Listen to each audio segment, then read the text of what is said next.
Honorable members, with you on your desks, you've got a headset. Those are just for interpretation, please. I'm sure you also see there's numbers there. You press the on button, there's numbers there. If you want to listen to whatever is being said today in today's process, when you press 2, you are going to hear Setsonga and Venda. Alternatively so, you might hear Setsonga, then thereafter maybe 10 minutes you hear Venda. And then channel 3 is Xhosa and... You must put headset first, because I see they're making one without headset, so it won't go. Switch them on and put them so that you can hear.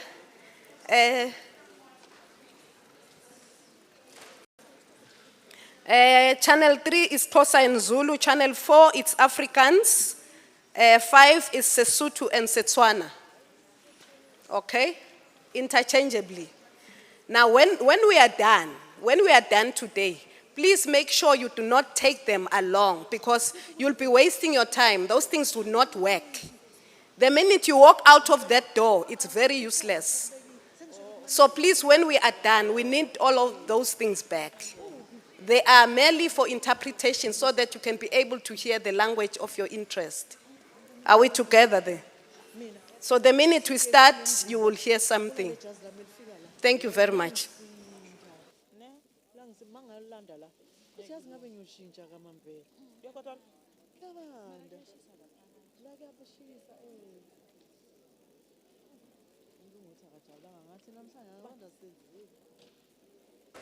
English is automatic. It's channel 1. So it will start in English, then you'll tune into whatever language of your choice. Thank you.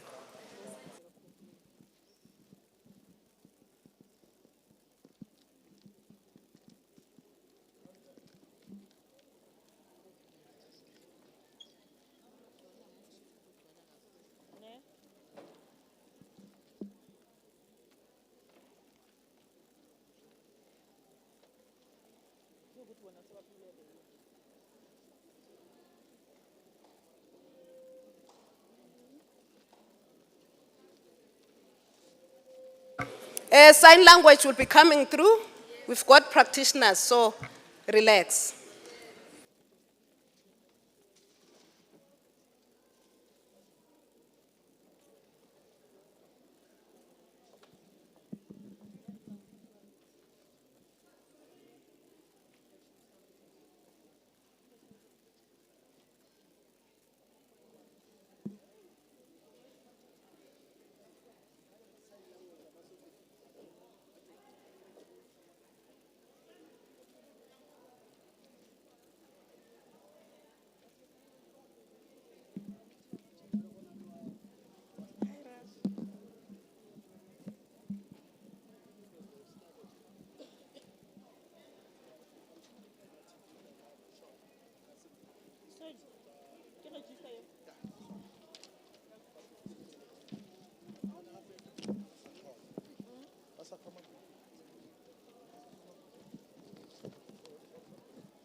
Can we ensure that everyone has filled in a register?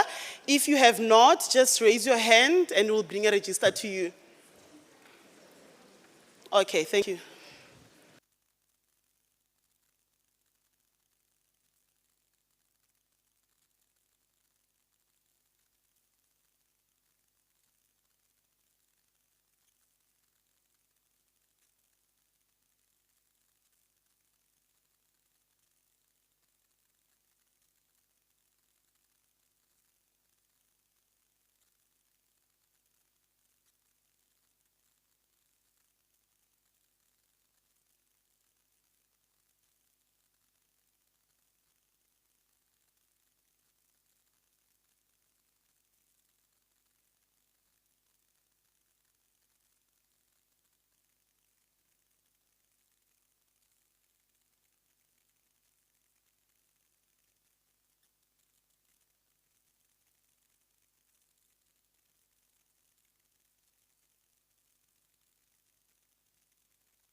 Honorable members, if you need anything, you raise up your hand, we'll come to you. Ne?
All right.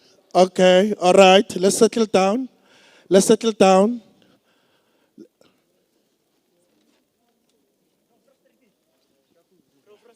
Yes. Bell ring, please.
I now call for a moment of silent prayer and meditation.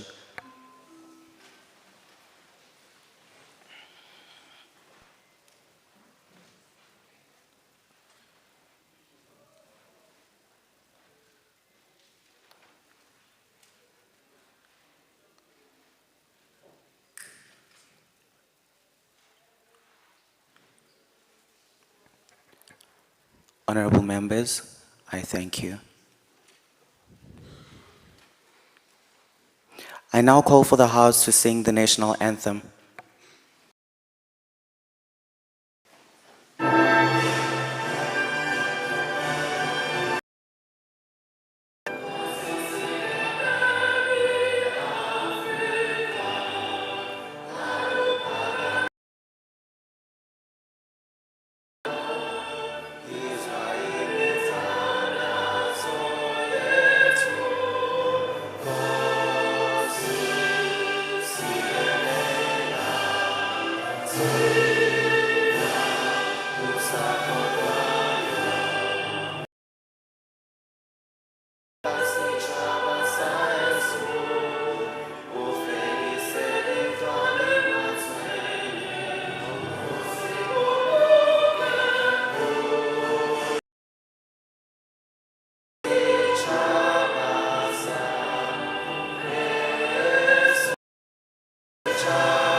Children's Sector Parliament.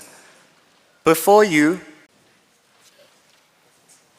Tulani Kunene as the Deputy Chair. Tulani Kunene as the Deputy Chair of Committee Revision 1, read together with Section 2, Subsection 1, precincts of Parliament and provincial legislatures are described as follows: or part of a building under Parliament's control, including the chambers and the galleries and the lobbies of the chambers. Every part of the building, every committee room and other meeting places provided, used primarily for Parliament's purposes, and every other building or part of a building provided or used in connection with the proceedings of Parliament while so used. For the duration of this meeting, this place will be the precinct of the Gauteng Provincial Legislature.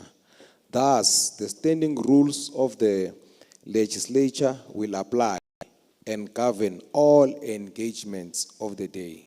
Thank you.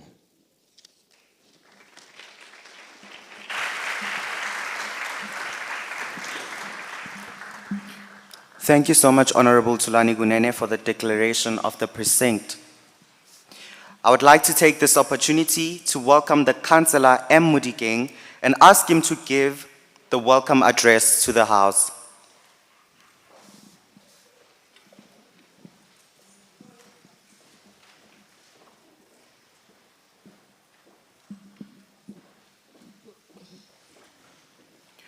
Honorable members,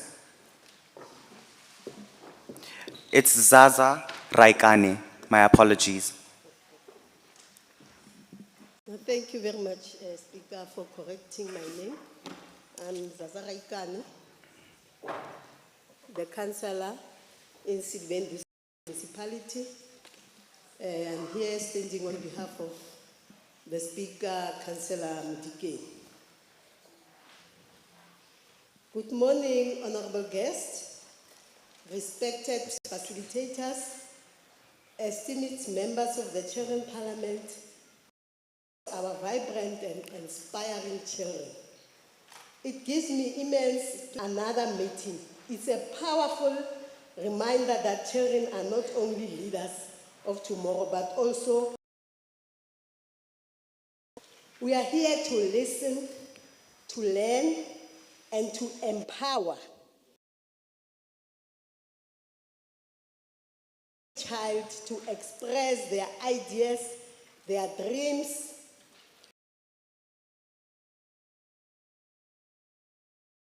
and without fear. It is through such engagement, compassionate. To our young parliaments, presence here is a testament of your courage, creativity, and commitment. Our guests and supporters, your encouragement shapes a better world for our children. Thank you, Councillor Adams, to address the House on the purpose and the significance.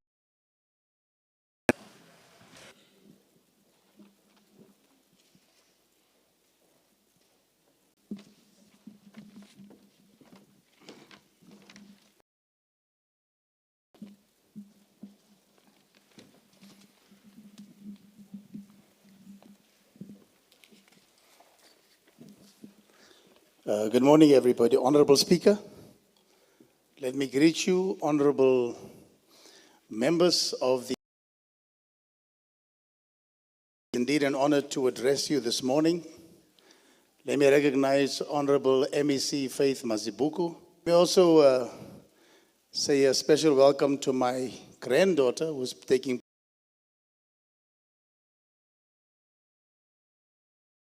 here, so I want to greet her. It is indeed a privilege for us to be here. Let me greet the community of Parliament. My first admonition and advice to you, this is your day, it's your Parliament. You don't have to be tense, Speaker, you don't have to be worried. You have been called for a time such as this. It's a day that the Lord has made.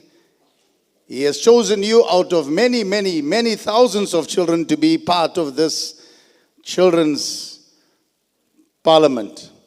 So you need to grab the opportunity with both your hands. Speak without fear, without favor. Let the ideas flow. Today we want to welcome you to our children's parliament here in Vereeniging. So honorable members of the legislature, esteemed guests, civil society partners, educators, parents, and most importantly, our young leaders, the children of Gauteng. It is with deep pride and heartfelt purpose that I stand before you today at the 2025 Children's Sector Parliament. Let me say this to you, honorable members. This is not just an event. Listen carefully. It is a celebration of courage, a platform for change, and a promise fulfilled. I repeat, it is a celebration of courage, a platform for change, and a promise fulfilled.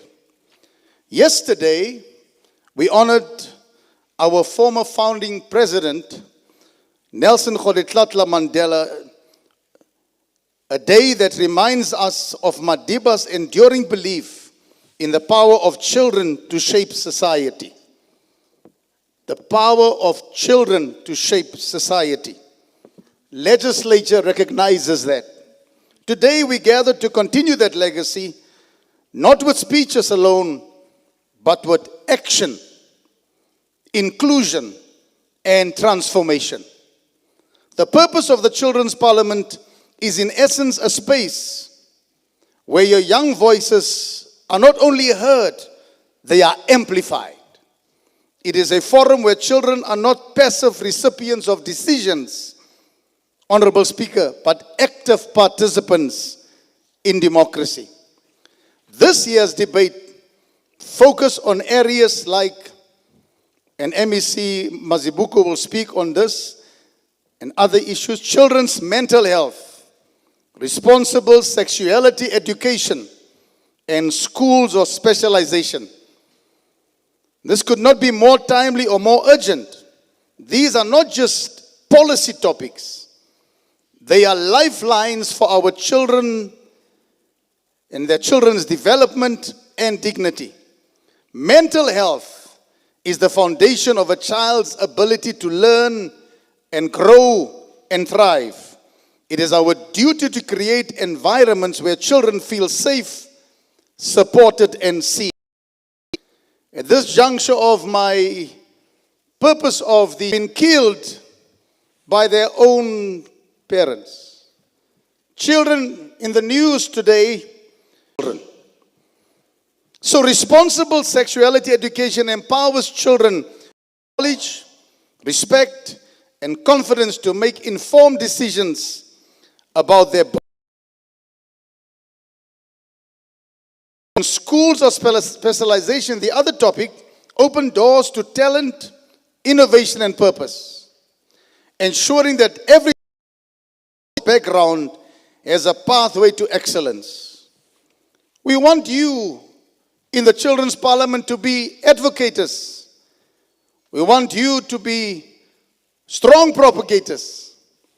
We want you to go out there and be ambassadors, not by virtue of what you speak, but the way you conduct yourself, the way you live. And especially I want to emphasize, honorable members, and on the issue of sexuality education.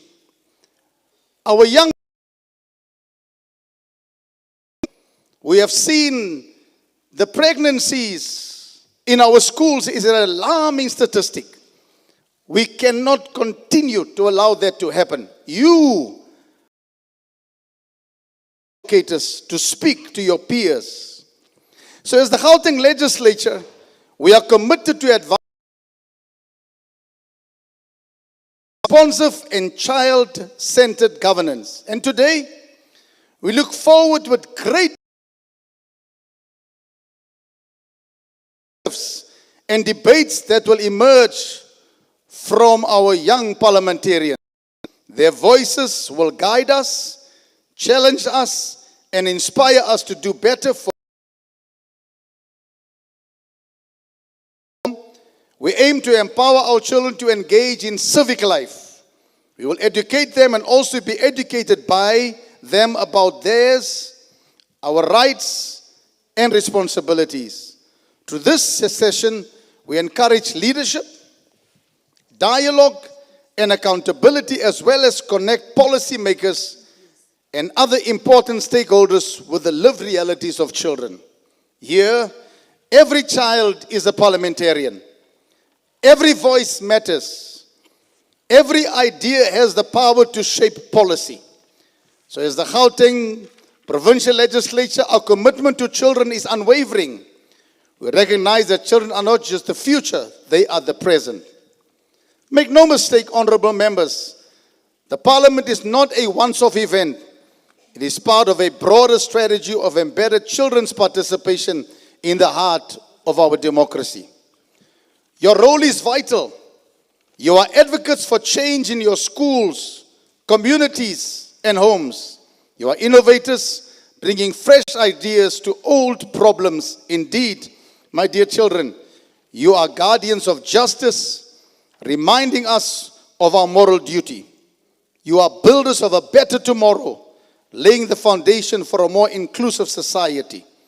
In Gauteng, we face unique challenges: urban inequality, access to quality education, mental health pressures, and social safety concerns.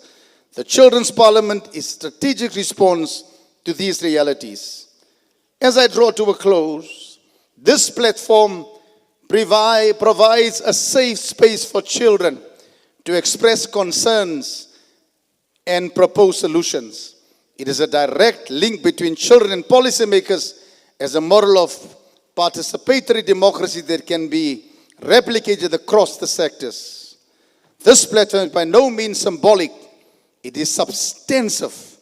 It informs our work, challenges our assumptions, and strengthens our resolve. To the adults who are present here today, let us listen with humility. Let us act with urgency. Let us commit with sincerity. Let this Parliament be a launched pad for policy, a mirror for reflection, and a beacon of hope.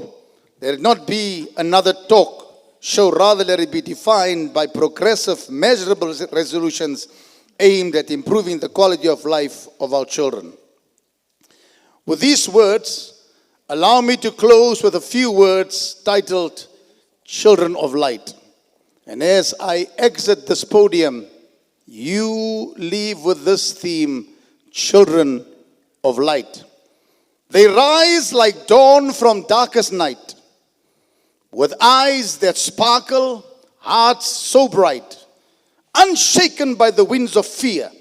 They speak with truth the world must hear. They carry dreams not yet designed, with courage vast and open mind, their light dark, a flame of hope in places dark. Break the mold with stories brave and futures bold. They teach us how to truly see through. The world is waiting bright for you. I thank you, Honorable Speaker. Thank you so much. Adams, for your address. It truly is indeed a celebration of courage. Thank you, sir. On YouTube, it's now streaming live.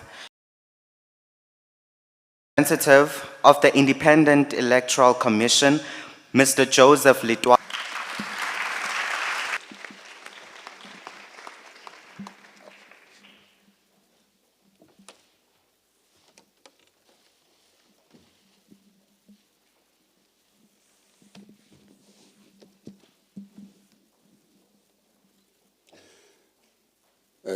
Thanks very much, Speaker of the Youth Sector Parliament, honorable members, the House at large, and let me greet again Ntate Kunene, the Honorable Mayor Mazibuko.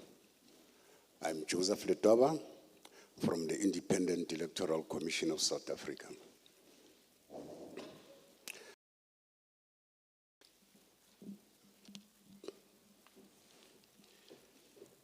As you can recall,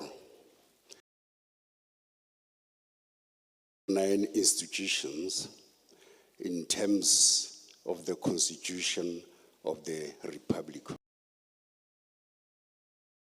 6 autonomous or independent institutions that support our Constitution. Last month, it was a Youth Month. I was at Muri in Soweto. The legislature was there. I engaged some of the youth who were schooling there, and some of them did not even know what really happened in 1976, the 16th of June. Luckily, I became part. I grew up in Soweto, White City, Jabafo, next to Maurice Isaacson. The youth of 1976 became stone throwers. They were fighting a bullet by using stones. So we are no longer fighting by using stones. We use a ballot paper. That means it's a bullet versus a ballot paper. So those stones which are scattered all over the show are your responsibility to pick those particular stones and build a future for yourselves. You need to reconstruct a future by using those stones to build. Thanks very much. Yeah, in terms of the independent electoral commissions, we have the obligations. These obligations is a duty or a commitment. We are morally and legally bound in terms of Section 190 of the Constitution to manage elections of the provincial, national, as well as municipal legislative bodies. Last year, we conducted elections for national and provincial elections. It was amazing that youth of this country do not really participate. At the same time, we ensure that those elections we conduct are free and fair, as well as credible. And we declare the results within a prescribed period of not more than 7 days. Then at the end, we compile and maintain a voter's roll. So what are the duties and functions, in actual fact, of the Electoral Commission? We compile and maintain a register of political parties. Some of you seated around here, you'll be forming your own political parties. We keep that particular register of political parties. Once you're represented in Parliament, then in terms of political party funding, there are disbursements that are being taken care of. We undertake and promote research into electoral matters. It is very, very vital that we undertake research just to benchmark for best practices.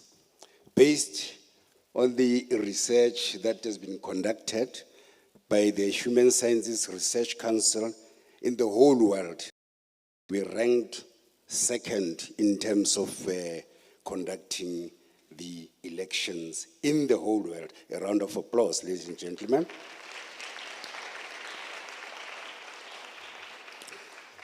We also develop and promote the development of electoral expertise and technology in all spheres of government.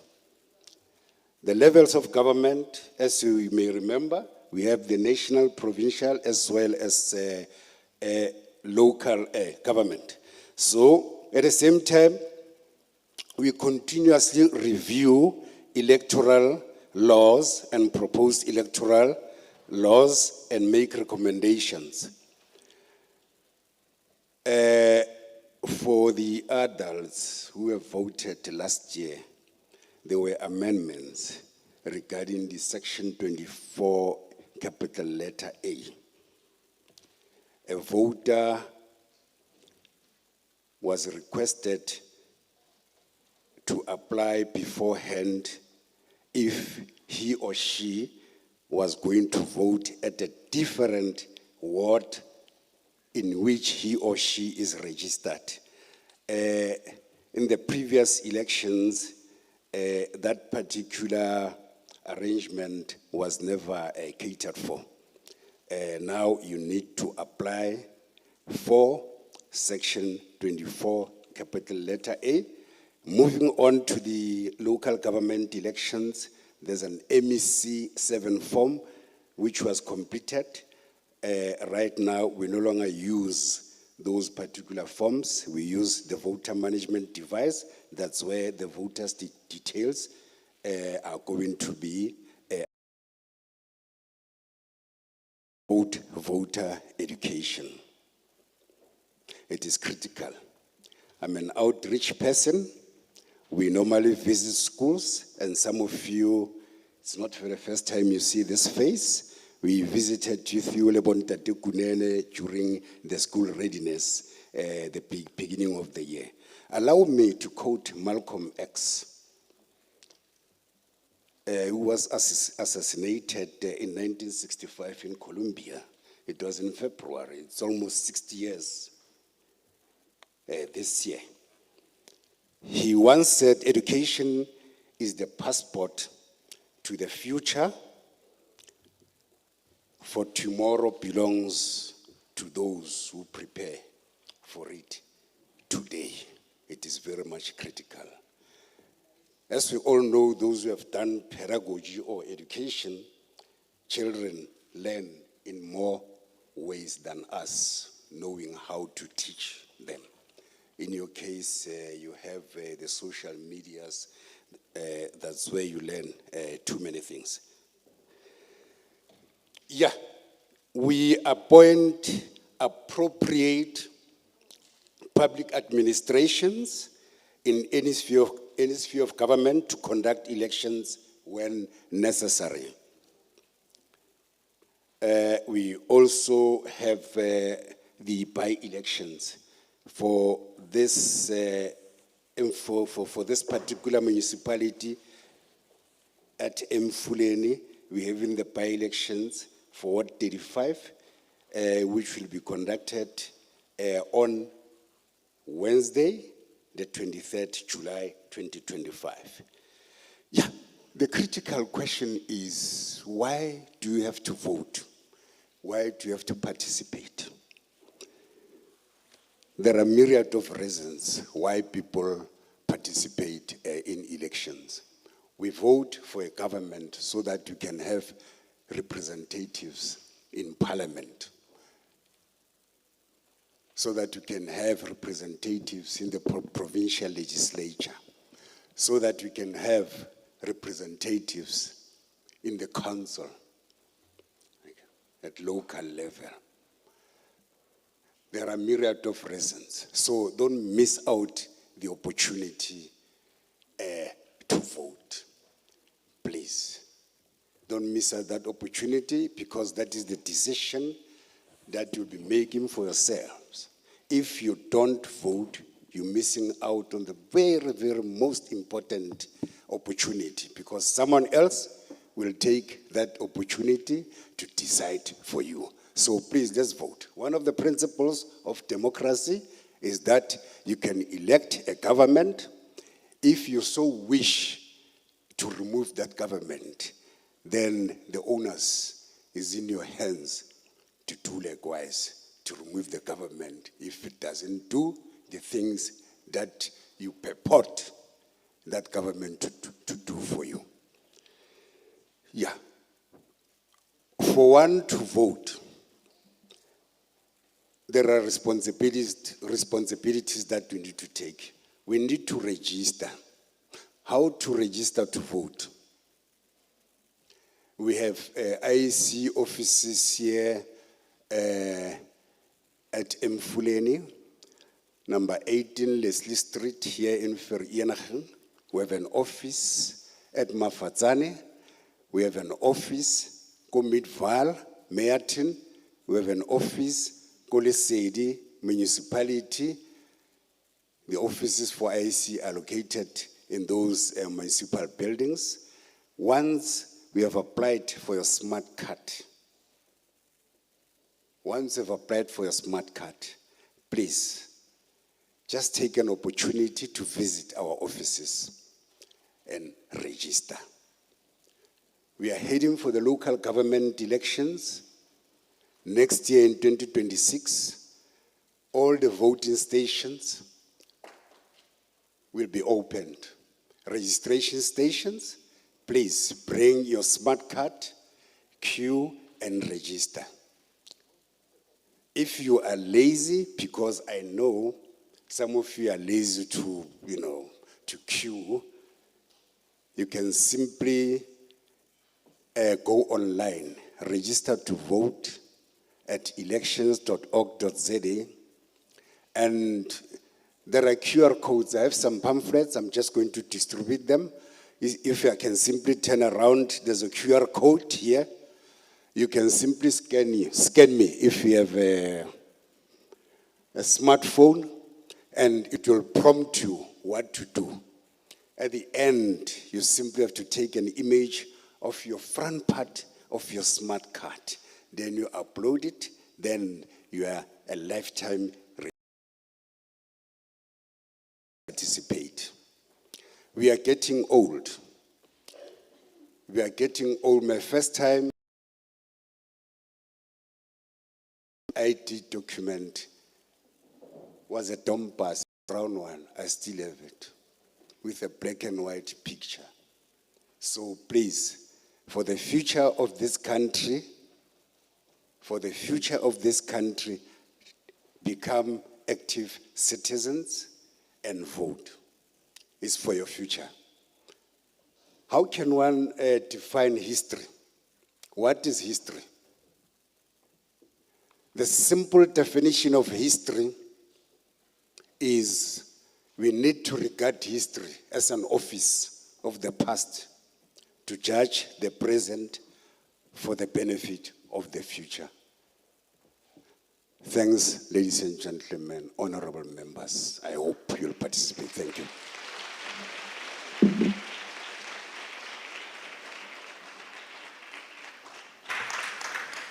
Thank you so much, Mr. Joseph Litwaba, for your address.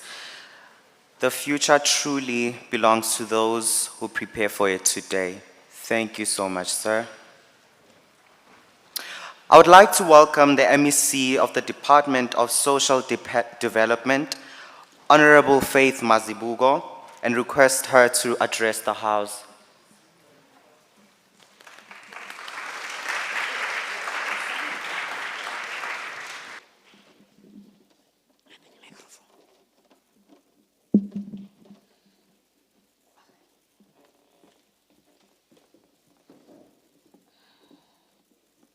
Hoi hoi bacha hoi hoi. Hoi hoi bacha hoi hoi. I know it's Parliament Speaker, but we're still young, angithi. Yes, if DJ had a song, ngabe nasho siyasho sakalavuma sakalavuma Manje will respect the rules of Parliament, you know. Hey, Parliament makes people to be why we are sure now but let me acknowledge and yourself, Speaker of the House, the presiding officers that are here with you, the Deputy Speaker of the House today. Let me acknowledge the House Chairperson, the real House Chairperson of the legislature, Bishop Adams. I heard he said he has a grandchild here who is also in Parliament. So he's taking from the Bishop, Yabon. It starts there for you to actually be interested. Let me also acknowledge the Deputy House Chair, Ntate Tulane. And let me acknowledge all the teachers that are here. Hoi, hoi, teachers, hoi, hoi. Are you still keeping warm, teachers? Yes, teachers. These are the most important people in all of your lives. Without a teacher, you will not be sitting here today. Because these are the people who start you from R, A, E, O, U, who even teach you how to write your name. Your parents don't teach you how to write your names, but it is the teachers. So kudos to the teachers, kudos. Yeah,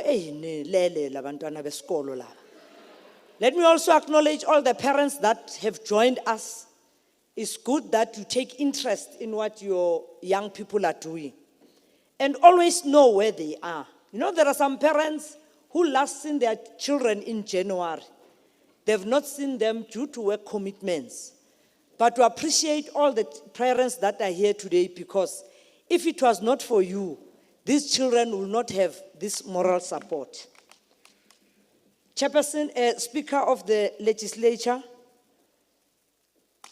let me acknowledge also the officials.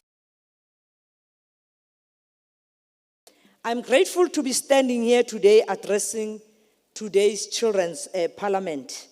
You know, when they said children, I was expecting, you know, your little mutotos, you know, those below 6 years with blazers here. Yes, and they all look beautiful in their various blazers from all the different schools. As Gauteng government, we also are happy to be part of this parliament.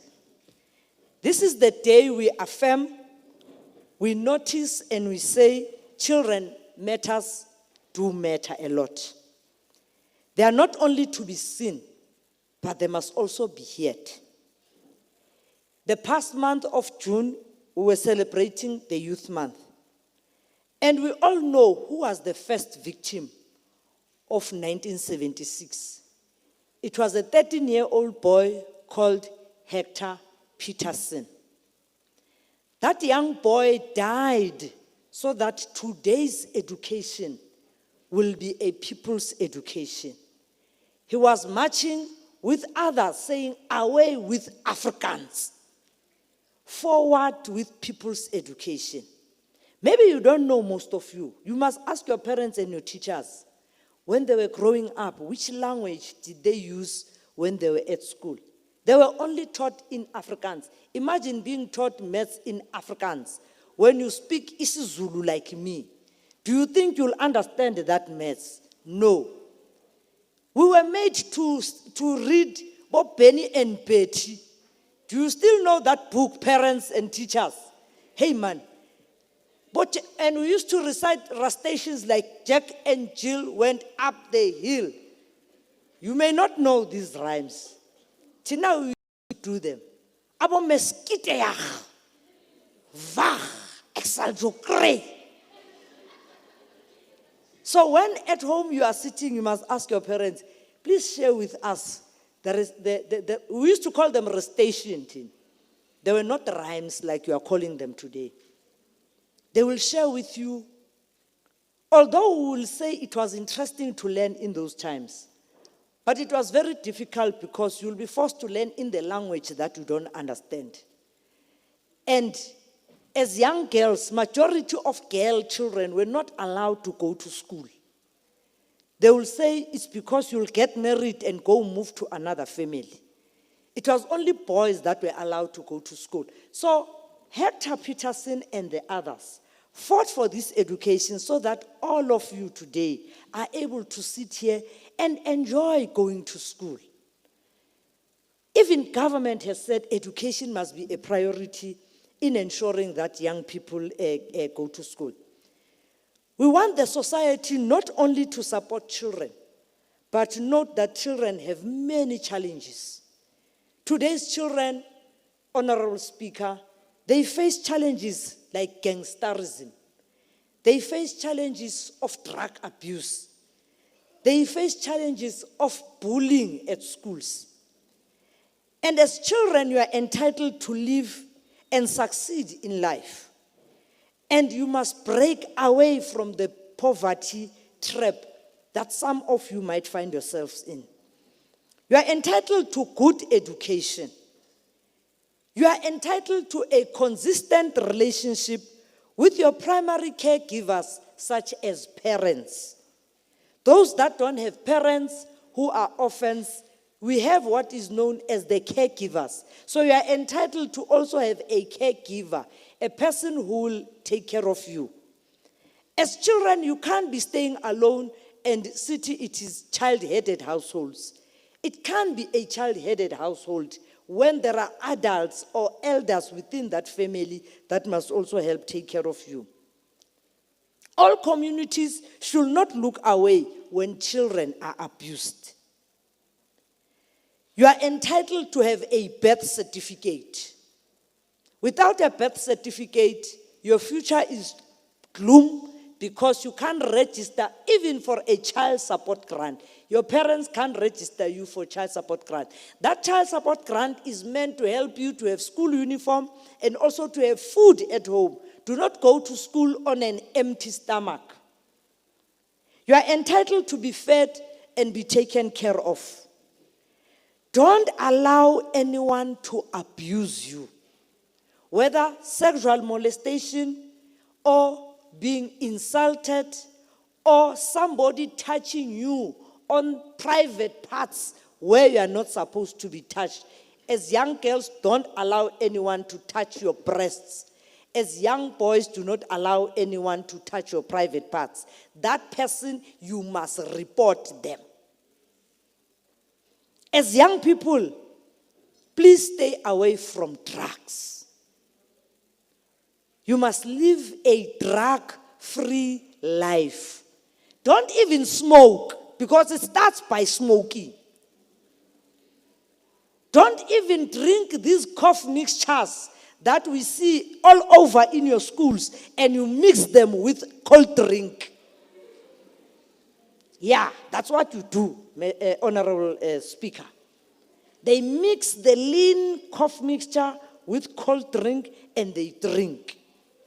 Some of you eat space cookies at school. And Honorable Speaker, you know how to cook those space cookies. They take daga and mix it with flour and bake. And then take them to school and sell to other children. Teachers are amazed why you are misbehaving. You are jumping on top of desks, and it's because you are high.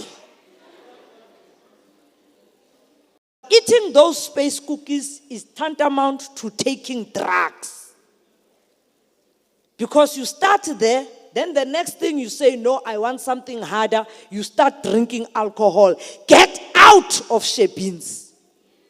Do not drink alcohol. Your parents must not send you to go buy alcohol for them. If your parent sends you to go buy alcohol, you tell your parent, this is tantamount to child abuse. And if your parent says, if you don't go buy alcohol for me, I will chase you out of this home, you tell the parent, I'll report you to child line. And the number is easy, is 116. You just call that number and say, here is my parent sending me to go buy alcohol. Or my parent is chasing me out of the house.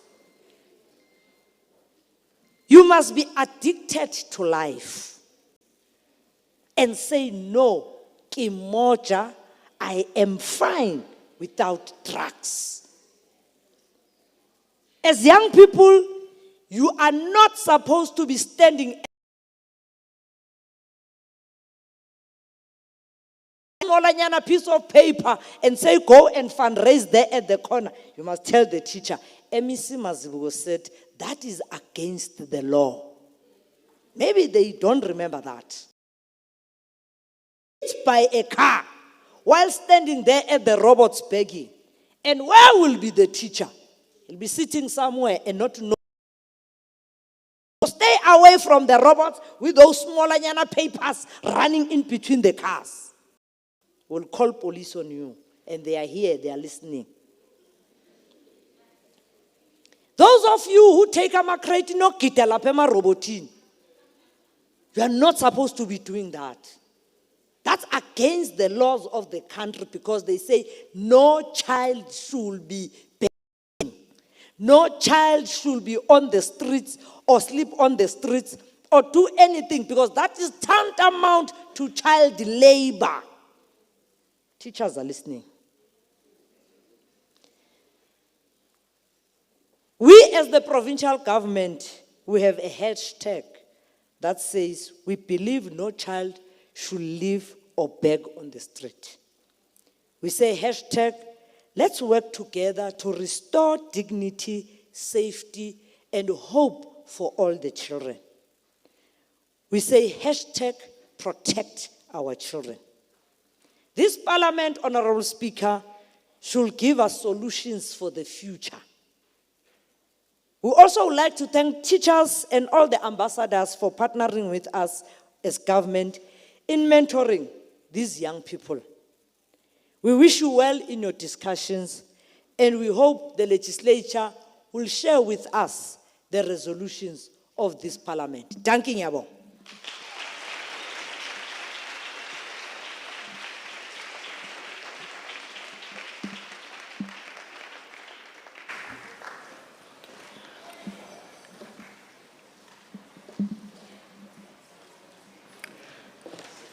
Thank you so much, Honorable Faith Mazibuko, for your address.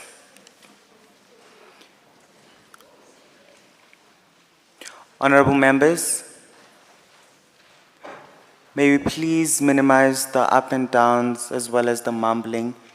When someone speaks, may we please give them their full attention. Please. I would like to explain the chairpersons of the various commissions on how we will be dealing with the commission's reports. I believe that during the discussions of the commissions in the workshops, each commission agreed on the resolutions that will be presented and tabled in this house today.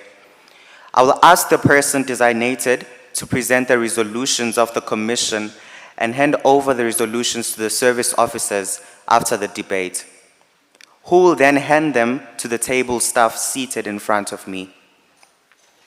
At the end of all the debates, I will hand over all the Commission's resolutions to the chairperson of the Committee of the Legislature so that they can be tabled at their meeting and forwarded to the Executive for action.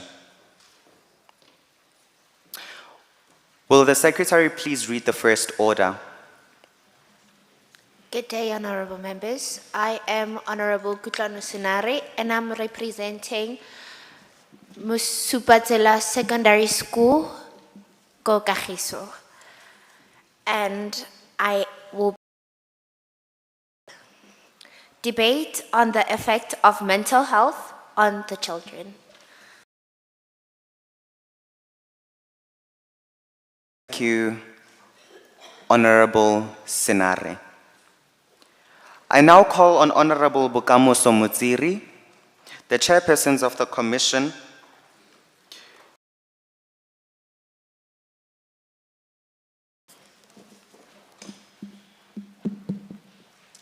I've only lost one friend every single year to suicide or mental health struggles. Just last year, in a single month, I lost 3. And I'm not alone. Every honorable member dying. Still, they tell us we're just children, that we haven't lived long enough to have friends than we can count. My generation became therapists before we even became. This is our reality. Our grief doesn't make headlines. It becomes the silent prayers we whisper. The effect of mental health on children. Before we discuss the effects, we must address the foundation. our constitutions if we only acknowledge the ones visible on paper. According to you, let that sink in. Our children are more likely to die by suicide than by any other cause. Yet, only 5% of our national health budget is allocated to mental health. Okay. That leaves less than 8% for community-based services, where early intervention is possible. This means our funding is reactive, not preventative. A UNICEF report found that 60% of young South Africans felt they needed mental health support in the last year. Yet, only 38% reached out for help. These aren't just statistics.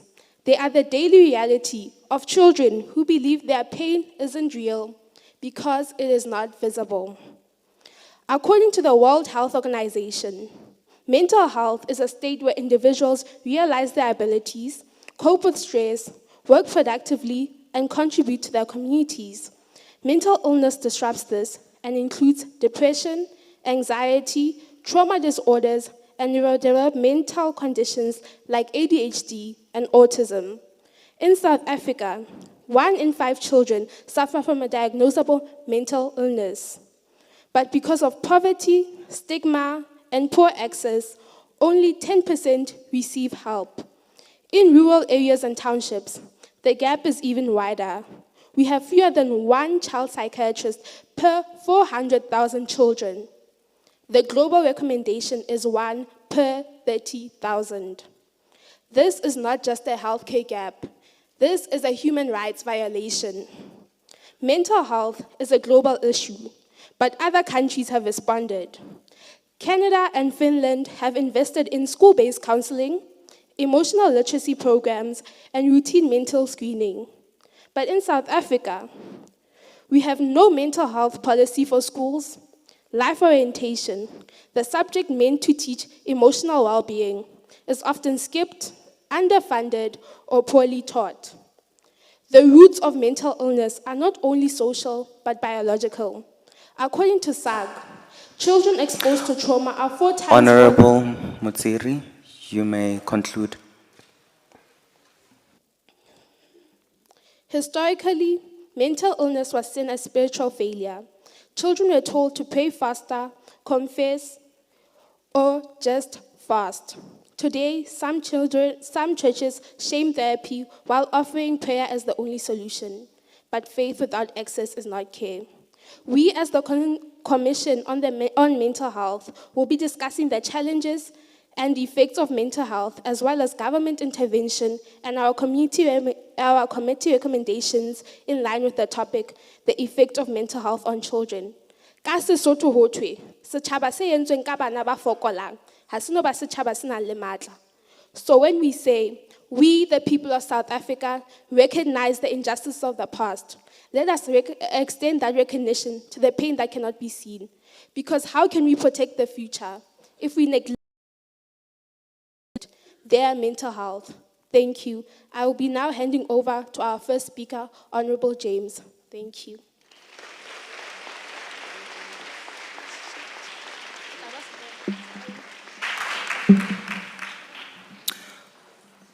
Honorable members, I believe that you have the program in front of you, and as you are practicing your speeches, you know that as a speaker you have 3 minutes. So please keep the time, because as soon as your time is out, we will cut you short. I will now open up for Honorable Molefe to address the House.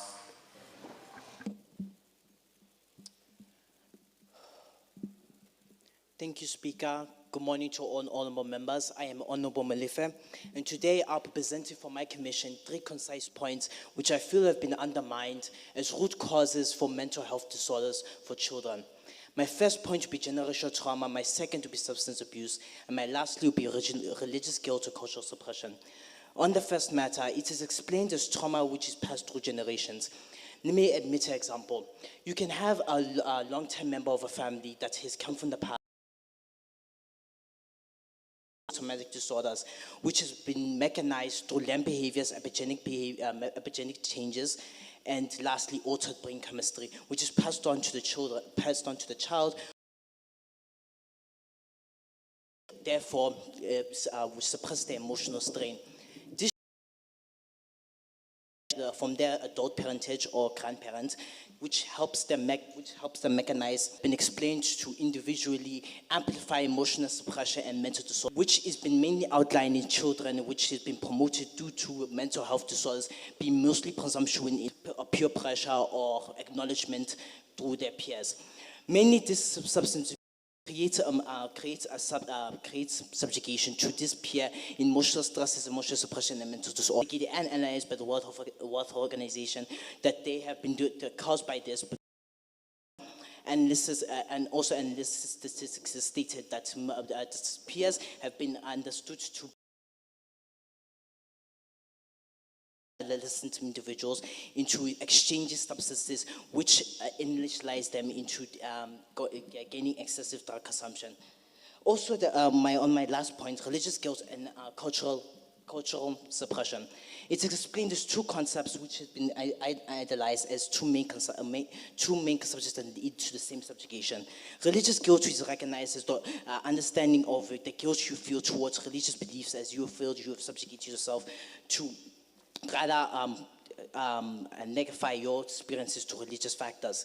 We understand that recognizing the wrongdoings you do to your religious beliefs is understood to be a positive influence on children. But these positive influences can be a subjugation to children to in excessive use and lead these children to individually. Molefe, thank you.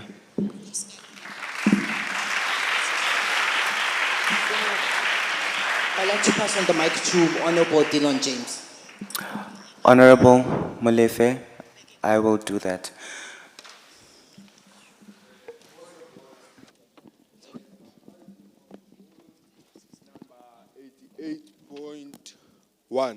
Point of order, Speaker. Good morning, honorable members. I'm rising on rule number 88.1, raising a point of order. Siyacela ningagijimi xa nithetha. Thathani ixesha lenu. Kuba ne-translators zethu ziyaxakeka xa kumele zisitranslate, ziyashiyeka ngemva. Siyacela thathani ixesha lenu.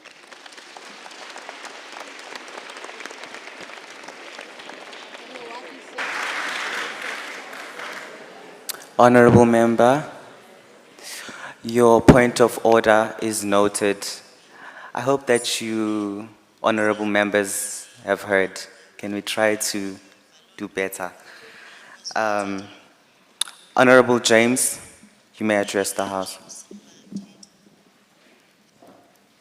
Greetings to the House at large and all honorable members of the House. Acknowledgement to the Speaker and Madam Speaker. I am Honorable James, representing Fred Norman Secondary School and coming from the city of Johannesburg and a proud member of Commission 1, Mental Health in Children. I will be doing a case study and background check of mental health in children in Gauteng. Ladies and gentlemen, today I present to you a real and urgent situation that unfolded right here in South Africa, Johannesburg. Reached a crisis point over the last few years. Between 2021 and 2024, Gauteng experienced a dramatic rise in children suffering from mental health conditions, including anxiety, depression, trauma, and even suicidal thoughts. But what makes this more serious is the systems meant to protect and treat these children were not ready, and in many cases completely failed. In 2022, several Johannesburg schools reported multiple cases of attempted suicide by learners as young as 9 years old. At one school in Soweto, 6 children attempted to take their own lives in a single term. Teachers were overwhelmed. There were no full-time counselors in many public schools. There wasn't even one social worker available on site. An example of this is a 15-year-old learner from a high school in Tembisa described the time that she tried to tell her mother that she couldn't stop crying at night. Her mother's response was, "What are you so depressed about? There's food on the table." And in Soweto, a grade 10 boy recounted that after opening to a teacher about his anxiety, he was told, "You need to man up and we all feel stressed. These reactions aren't rare in Gauteng, where many homes are still guided by strict generational hierarchies and spiritual beliefs. Children's distress is many often mistaken for emotional weakness. In clinics and hospitals, things were no better. Parents showing signs of severe emotional distress. Children who were hearing voices, harming themselves. Honorable James, thank you. Thank you.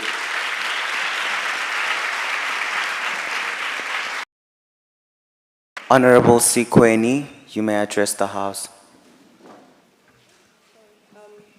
Salutations, Honorable Speaker, esteemed Honorable members of the House, and again, good morning. I am Honorable Prince Lwati, representing the Botebo Secondary School and in replacement for Mbali Sikweni. I rise today to speak on the motion titled Effects of Mental Health on Children. The government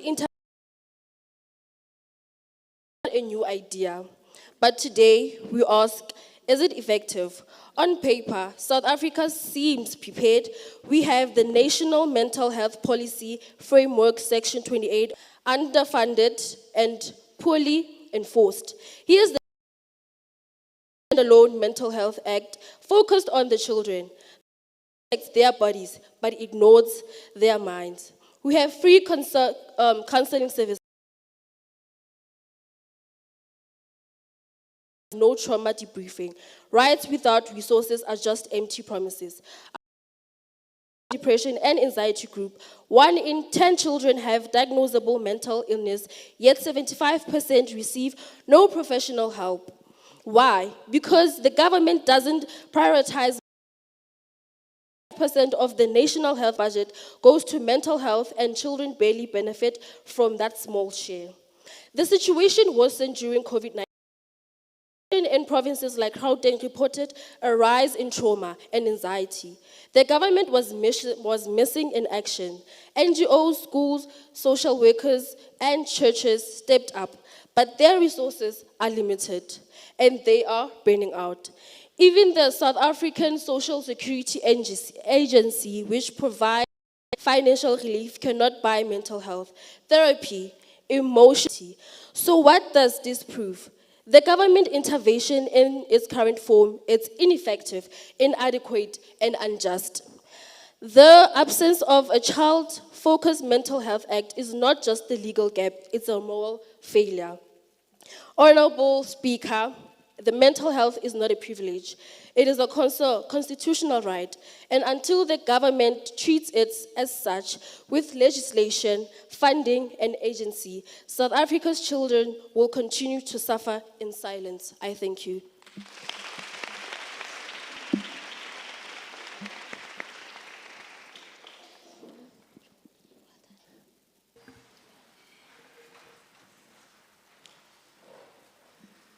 Thank you, Honorable Member Sikweni.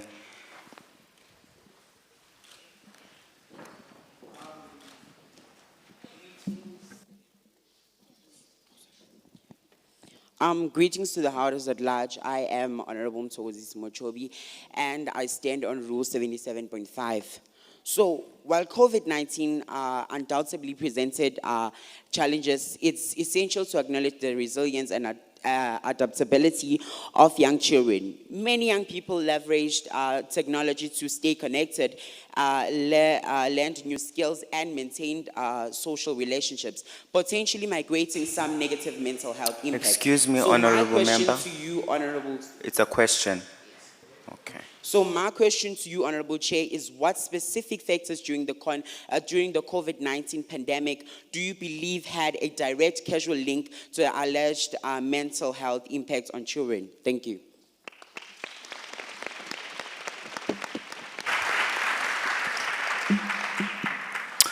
Honorable Member, thank you so much for your question. The Chairperson will respond to you during the closing of the report.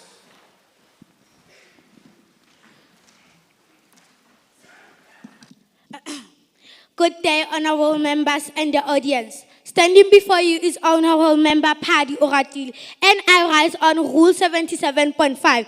Chairperson, do you think the reason why kids commit suicide is because their so-called mental health is ignored, or because they do not know how to manage their stress?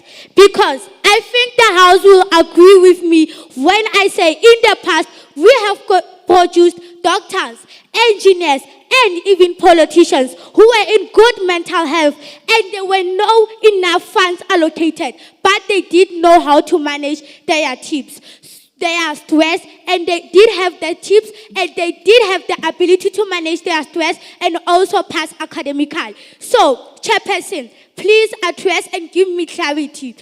Is the reason why suicidal rates increase, is it because of there are not enough funds allocated, or is it because of kids don't know how to manage their stress? I thank you.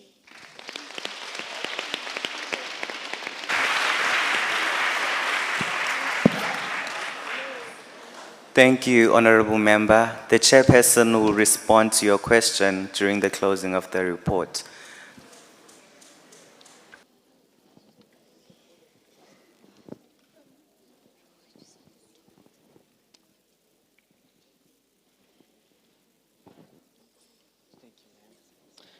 Greetings to the House. I am Honorable Sfiso, rising on the Rule 77.5.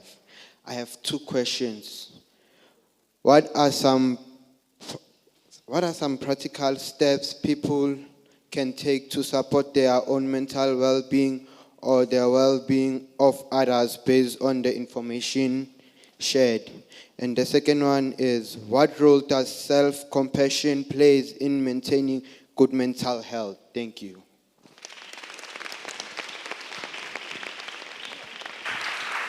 Thank you so much, Honorable Member. The Chairperson will respond to your question. Honorable Members, I am closing the 77.5. You have a point of order.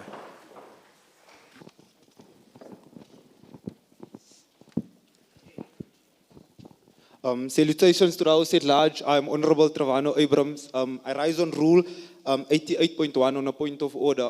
Chair, a member of our commission's hand was first up for 77.5. So I think it's fairly that you choose the people whose hand is first up, because she's been waiting for you to acknowledge her. Thank you.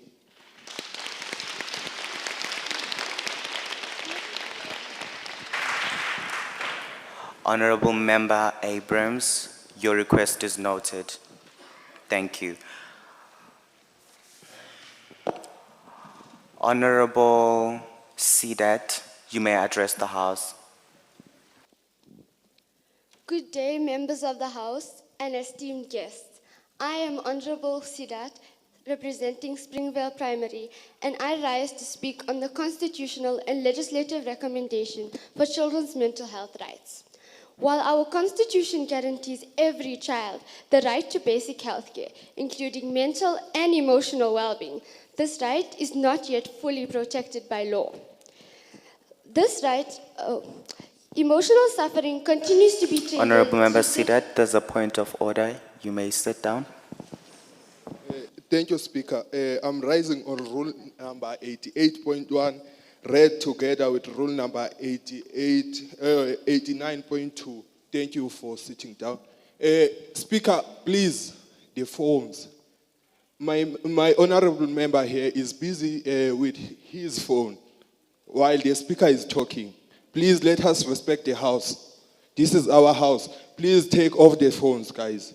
The phones might go to silence or switch off your phone. Please, Speaker, let us respect the House. This is our House. We have to respect the House. Please, honorable member.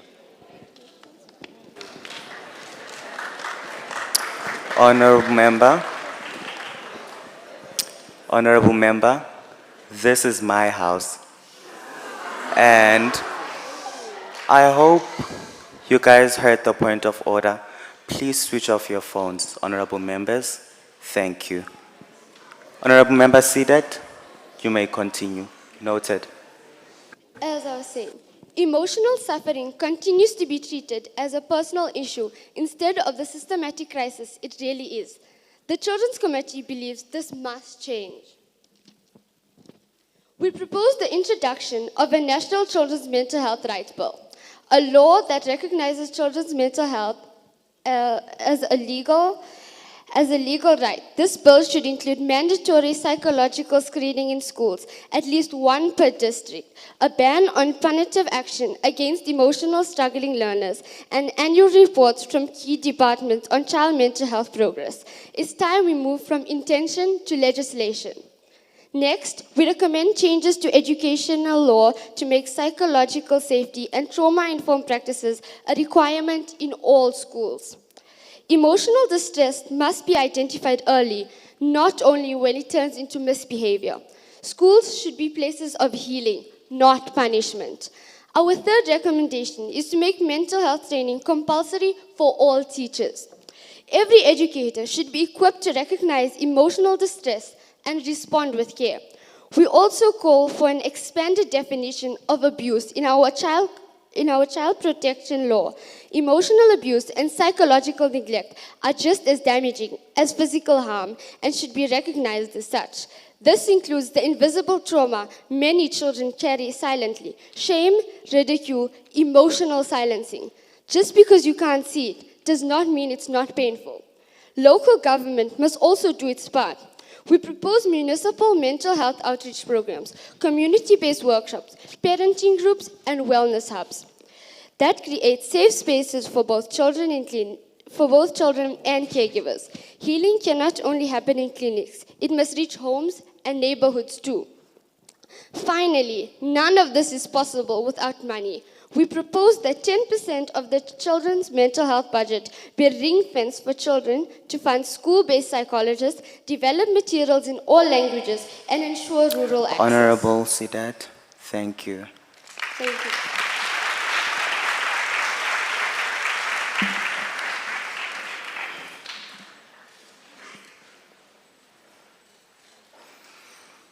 I now call for open time and will only allow 4 participants to speak to the debate. Also note that participants who are on the speaking list will not be allowed to speak during open time. Also, do not forget to mention your name and Rule 77.7. Thank you.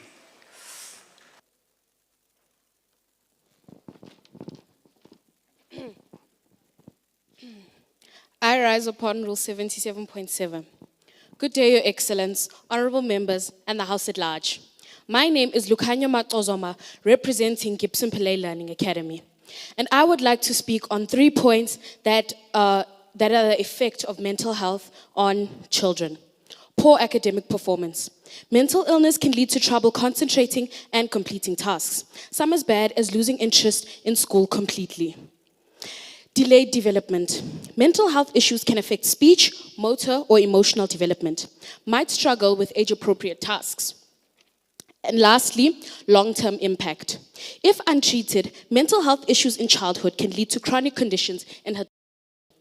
In conclusion, the effects of mental illnesses on children can be deep.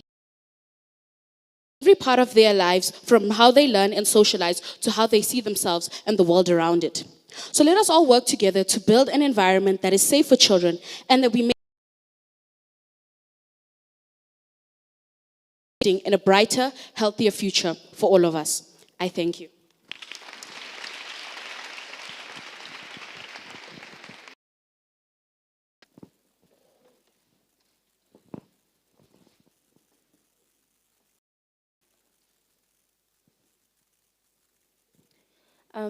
Good day, honorable members and the House at large. Standing before you is Honorable Pole, and I rise under the Rule 77.7. Today I rise with a heavy heart. I rise for a child who sits in class with silence, the one who sits in class with a smile on her face, but a storm in their soul. I rise for a child who is breaking down, yet no one notices. Mental health is not a buzzword. It is a silent crisis, and children are the ones suffering the most. They walk into classes carrying the weight of trauma, fear, neglect, and loneliness, and we expect them to learn as if everything is normal. Honorable members, let me tell you, no child is born broken. But poverty, bullying, abuse, grief, and pressure, these things slowly crush them. Their pain doesn't always scream. Sometimes it whispers through bad behavior, falling grades, or sudden silence. And we call them lazy. We call them disrespectful. But what they really are, they are unheard. Where are the school counselors? Where are the safe spaces? Why is it easier for a child to get detention than a child to get help? If we can invest in textbooks and school buildings, we must also invest in healing, hope, mental health support, because a child who is emotionally supported is a child who will thrive. This is not about only education. It's about survival. It's about dignity. It's about saving life before they are lost. Let us act now before another Honorable child. member, thank you.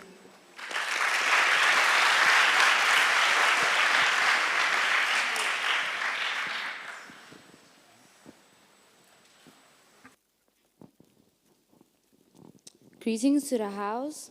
Standing before you, Madumo.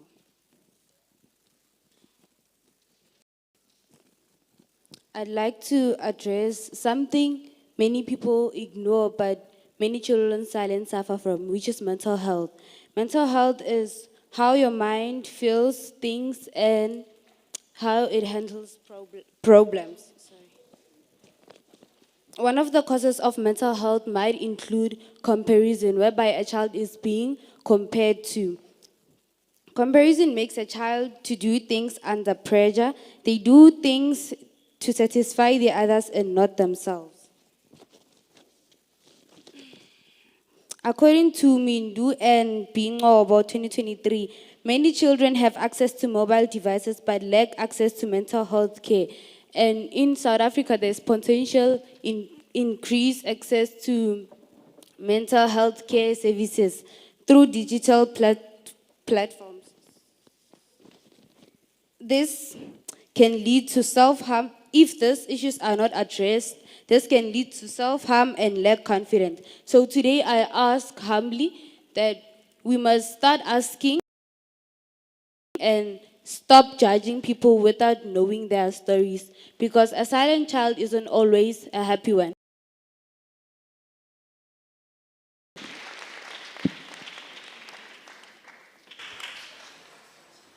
Thank you, Honorable.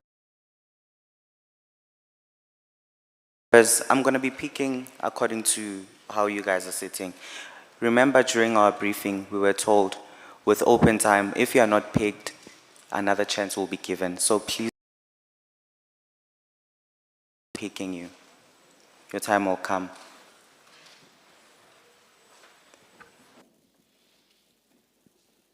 Today as a representative of Red Norman Secondary School.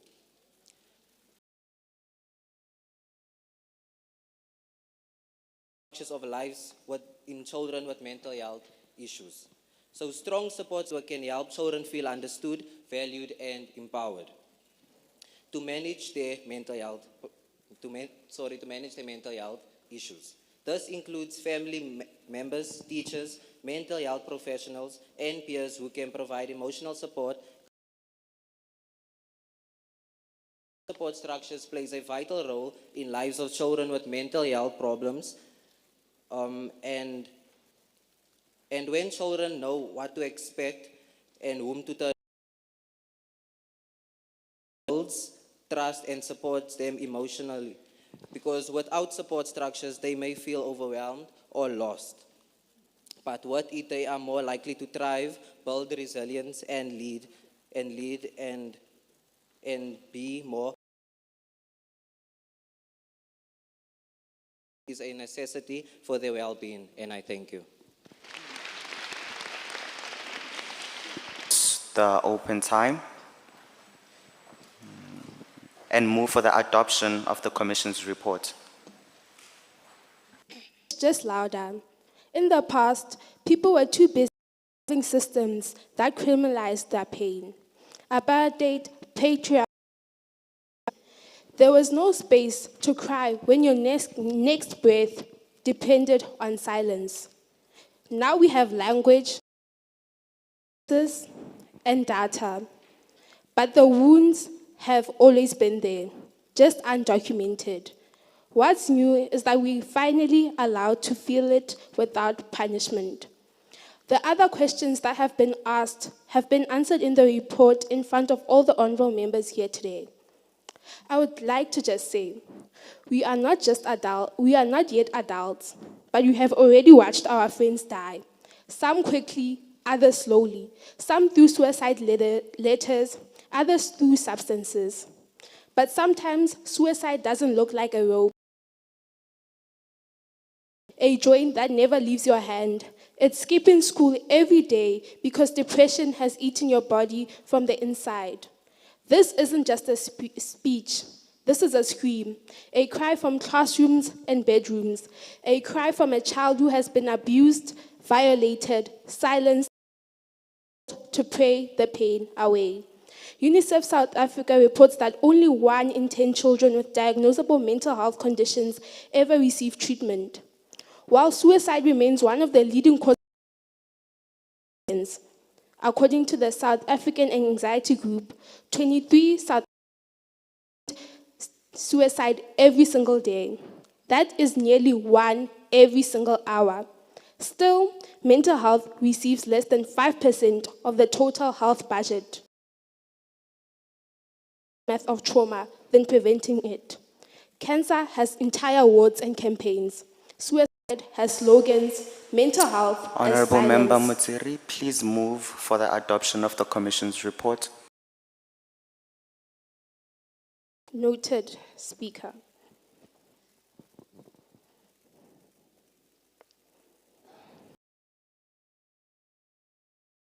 On children have discussed the definition, background, and impact of mental health on children, as well as previous government intervention and our committee recommendations. Hereby move to formally table this report before the Children's Sector Parliament and request it be recognized and considered within the Legislative House in terms of Rule 168 and Rule 117. This committee. Thank you.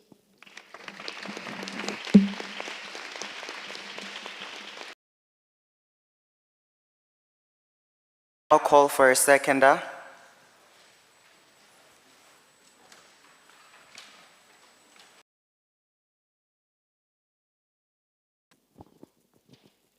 Greetings to the House at large. My name is Honorable Ayanda Makoba of mental health issues. I thank you.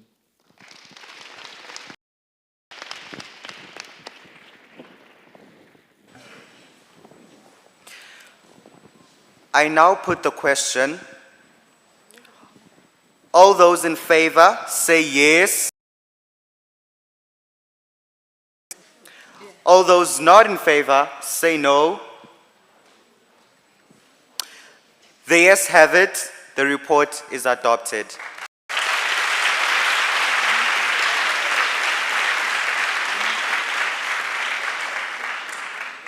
Kindly hand the resolution of the Commission on Children. I now declare the debate on the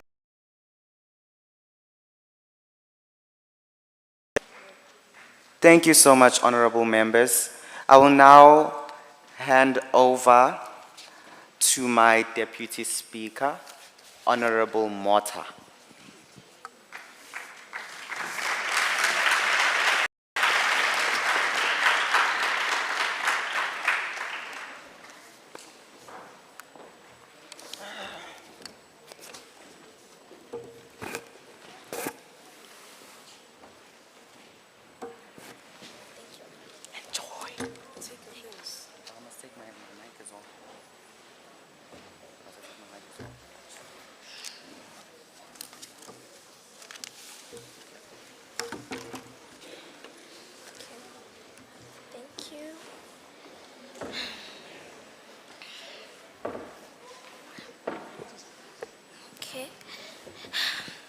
Greetings, honorable members.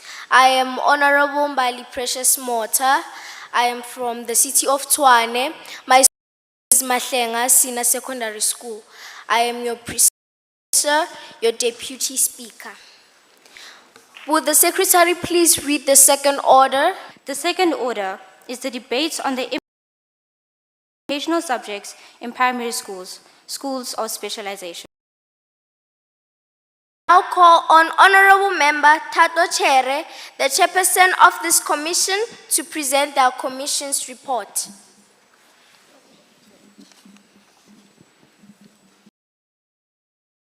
You cannot learn to swim by reading a book. You have to get into the water. A quote by Shiv Kira.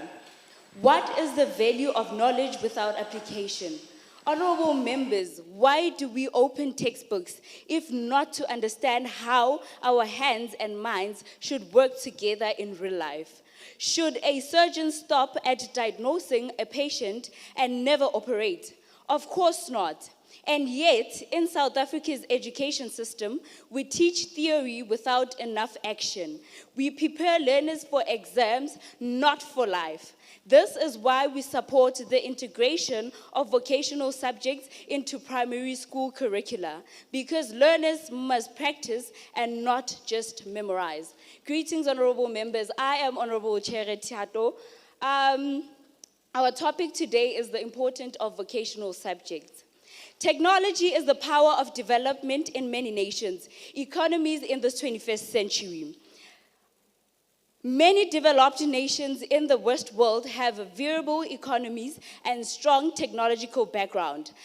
Because of good educational foundation that was enhanced from the elementary stage of a child. Elementary education equips a child with good future background that will help to groom and prepare a child for future technological developments and challenges.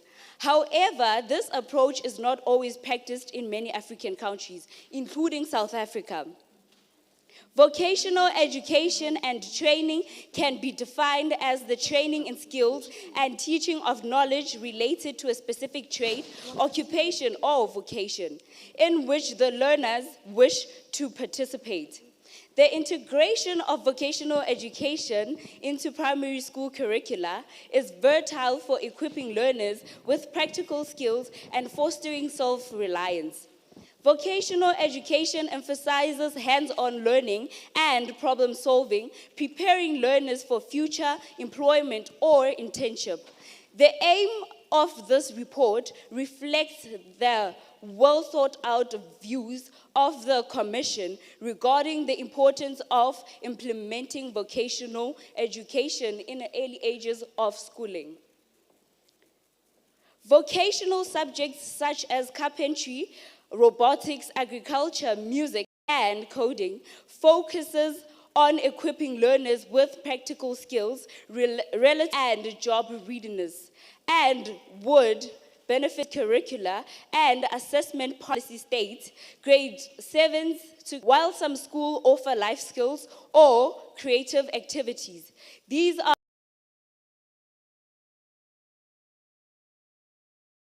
academically, but are not given the chance to apply knowledge, develop talent beyond classrooms.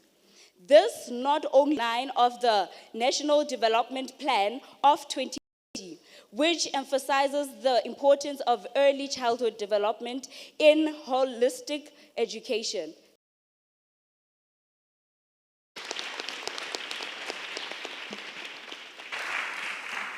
Thank you, Honorable.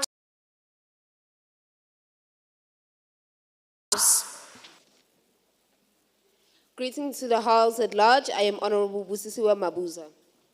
In our current South Africa, that this is not the best use of critical economy building factors such as vocational subjects.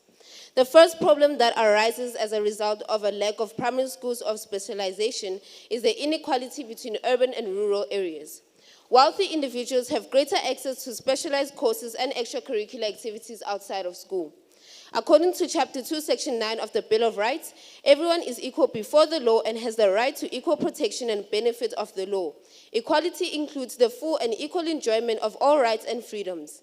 To promote the achievement of equality, legislative and other measures designed to protect or advance persons or categories of persons disadvantaged by unfair discrimination may be taken, I unquote. If the Bill of Rights were truly upheld, restricting vocational subjects to only special needs children would amount to discrimination based on perceived intelligence. This approach isolates children who struggle academically and also denies all learners the opportunity to grow through practical and creative learning, which fails to recognize the diverse intelligences. Furthermore, allowing wealthy individuals to access vocational subjects outside of school, supported by financial resources, perpetuates inequality and creates a divide based on economic status, which can be considered as social injustice. We must ensure that all primary school learners have equal opportunity and a chance at advancement. The second problem is the limited career awareness and inspiration. When learners are prematurely steered into academic specialization, they are often unfamiliar with subjects that could lead to economy-building careers. Neuroscience supports the fact that brains of children between the ages of 0 to 5 are highly adaptable and capable of absorbing a wide range of information. Introducing vocational subjects at this early stage can nurture diverse skills and talents. Ignoring this fact leads South Africa's youth to rely on default careers, which often result in skill gaps. These gaps contribute to high unemployment rates and pose a significant threat on the country's economy. In conclusion, excluding vocational subjects from most primary schools overlooks the fact that intelligence encompasses more than just academic performance. This exclusion leads to unfair discrimination against learners who possess strengths in non-academic areas, thus failing to provide equal opportunities for all. Primary schools of specialization would promote inclusivity and equality, aligning with the Department of Basic Education's goal to improve the quality and accessibility of early childhood development, ensuring that every child has access to education that nurtures their skills and interests from an early age. I thank you.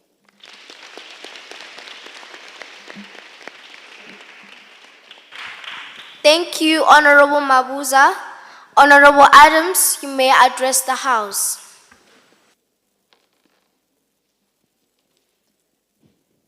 Honorable members and Honorable Speaker, I rise as Member Adams, the voice of Johannesburg's youth, a proud representative of Trinity House Little Falls School, and the echo of every child in a forgotten classroom.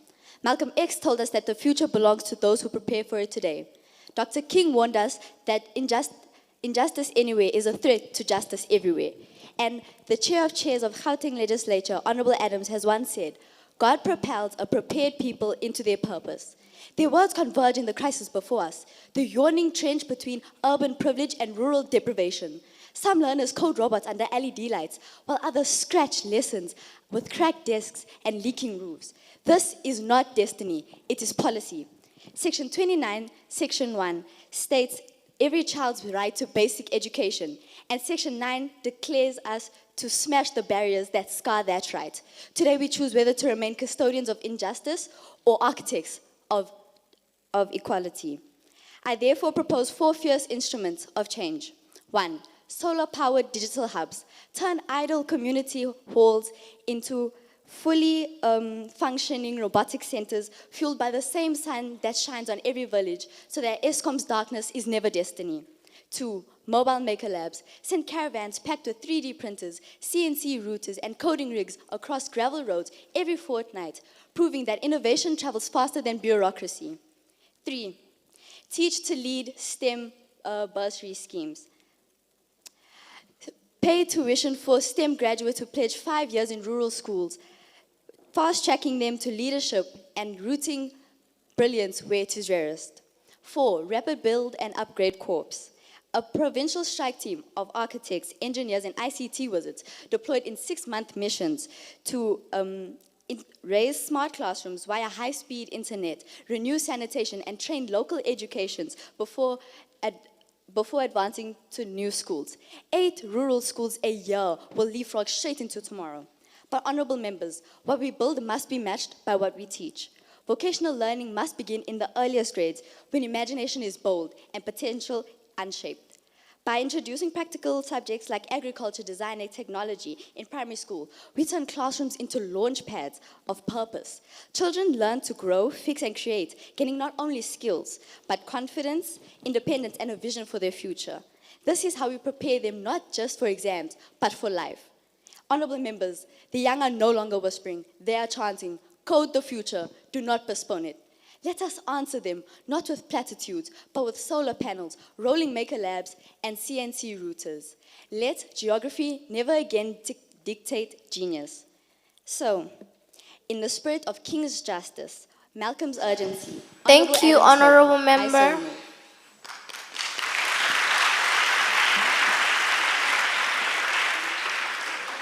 Thank you, Honorable Adams.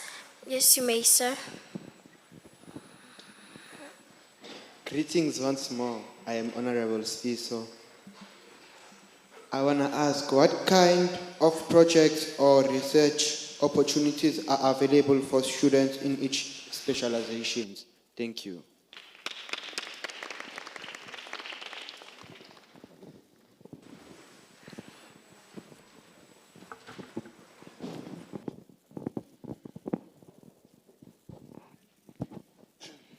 Greetings to all. My name is Honorable Mukwena and I am proudly representing Fred Norman Secondary School and the city of Johannesburg. I rise on section 77.5 and I would like to ask a question to the chairperson. How can schools identify the strengths? Honorable Member, it's actually rule number 77.5. Yes. Thank you for correcting me. Thank you. I rise on rule 77.5. Wait, 0.6? Right? Okay, I apologize. 0.5. How can schools identify the strengths and interests of learners for different vocational paths? I thank you.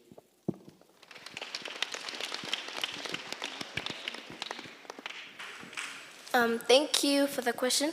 Honorable members, the time for rule number 77.5 is done. We are going to only call for open time and we're going to take only point of orders. Yes.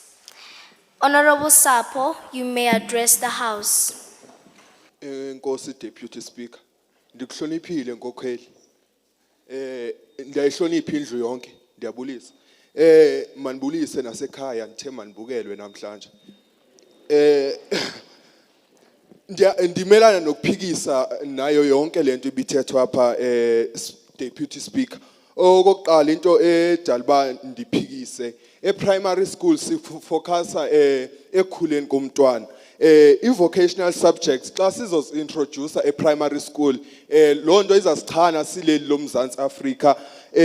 Umntwana primary school akazazi okokuba ufunani kwaye ufuna ukwenzani ebomini bakhe. Xa uzamkhethela i-vocational subjects primary school lonto ingambulala umntwana because i-mental depression ngokwesilungu. Guys, mna isilungu andisazi nizangixolela. Enye into umntwana akazukwazi uzikhethela primary school. Lonto ikhokhelele ekubeni umntwana angabi nayo interest kulento ayenzayo. Agcine seke siyeka isikolo umntwana esele engumahlalelo. Lonto isichane kuba izinga lecela ngqesho lizawunyuka kweli loMzantsi Afrika. Okwesibini abatyali imali kweli loMzantsi Afrika abazufuna ukuza kweli loMzantsi Afrika bezoyityala because of ilentuza isizwe esingafundisekanga. Enye into endizokwenzela umzekelo ngayo wena chairperson eyokubana uzawuthatha umntwana umfake kwaBhola Maker. KwaBhola Maker uzawufika adibane netheory yakhona afika adibane nedrawing yakhona. Bamnikeze phana okokuba makadrowe i-hidden detail lines or construction lines nezinye i-types of lines. Ebe nomntwana engazazi ezo zinto azange azifunde e-primary school, azange azenza kwase-primary school ezo zinto. Kwa-theory yakwaBhola Maker uzawufika anikezwe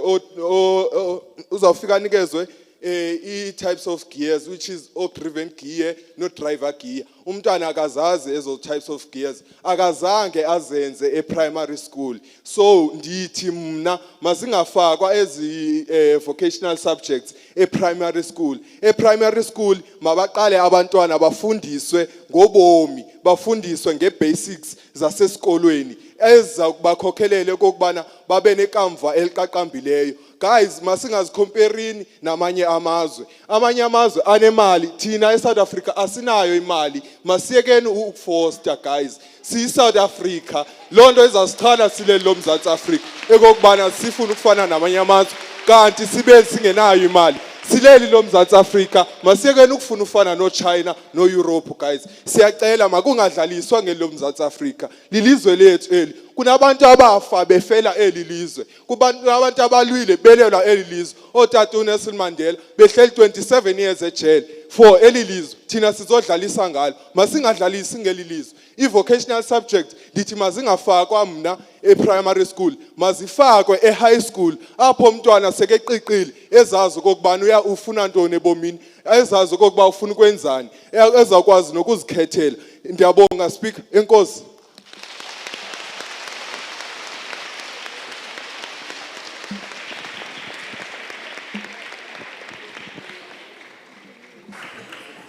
Thank you, Honorable Sapo.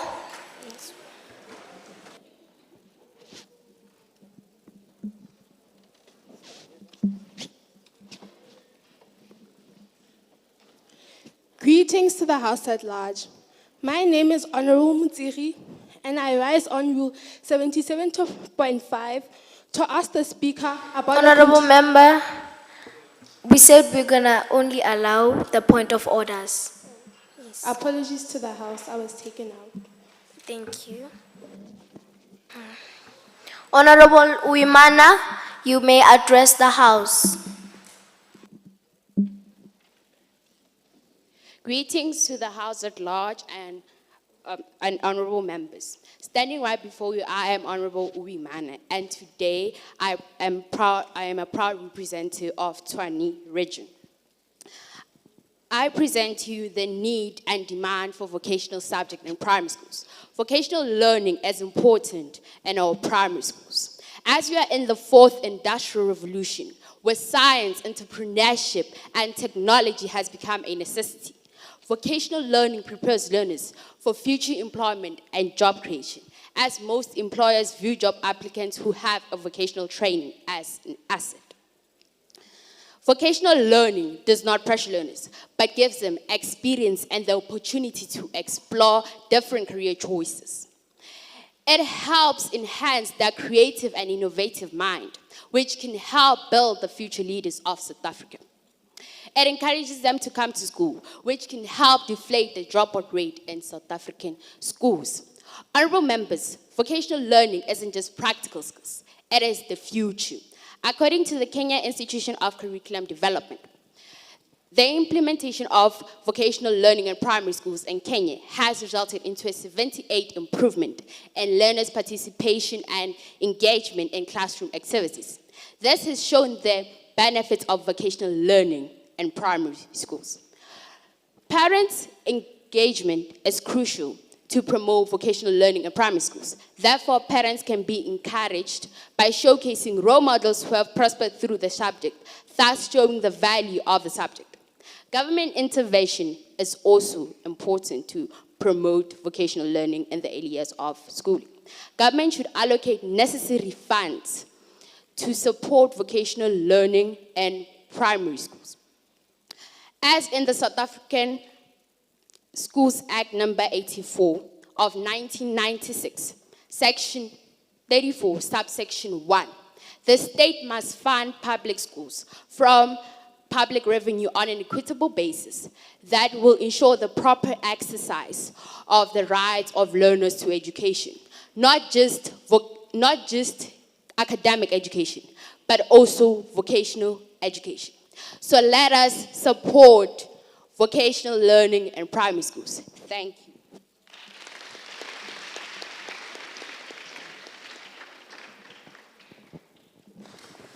Thank you, Honorable Uwimana. Greetings to the House at large. Honorable Speaker, I'd like to raise a point of order. I rise on Rule 88.1. But according to this rules with regards in debates, they said Rule 77.5 is for those after the speech or after the speaker is done with their speech. So I don't understand how come open time will be called when other people want to talk based on the speech that certain people raised. Thank you.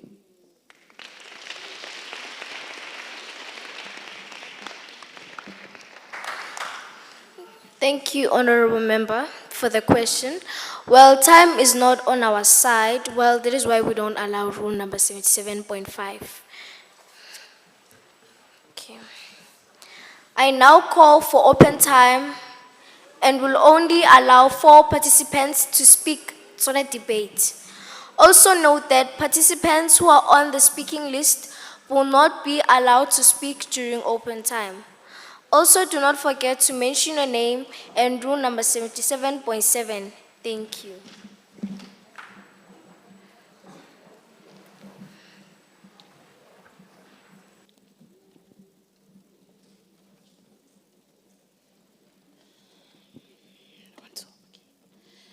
Greetings to the House at large, all protocol observed. Standing before you is Honorable Piri and a proud learner from TM Letlake Secondary School, and I'll be raising on Rule 77 of the Parliament.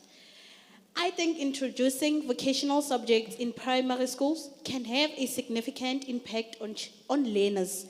This may include early skill development, increased engagement, motivation, and better preparation for future careers. This can have a lasting impact on learners' educational journey and future careers. Vocational subjects can also help learners discover their talents at a young age, guiding them towards potential career paths. Thank you.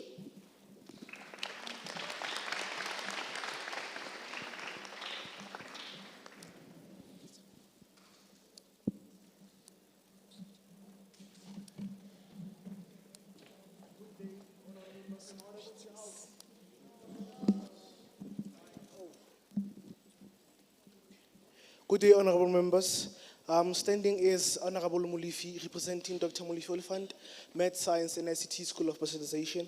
In favor of the report of the Commission 2 of the vocational education, I would like to say the lack of school of specialization in primary schools widens the education gap, limits talent discovery. Vocational education in primary schools is not just about skills, it's about reshaping the future, fostering equality and building resilient economies. Integrating vocational education subjects or schools of specialization into primary education is crucial for fostering holistic development, addressing socio-economic challenges and preparing a self-reliant South Africa. In favor of the reports of the Commission, I would like to highlight that integrating the vocational education subjects into primary schools is a boost for our economy that is crashing day by day. Thank you.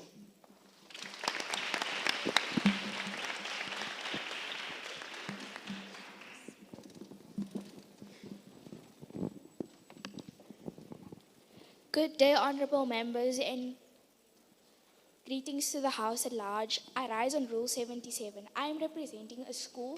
Honorable Member, which rule are you rising at? 77.7. Thank you. Please start all over properly. Good day, honorable members, and greetings to the House at large. I rise on Rule 77. I am representing a school located in Tshwane region, Prosperity Secondary.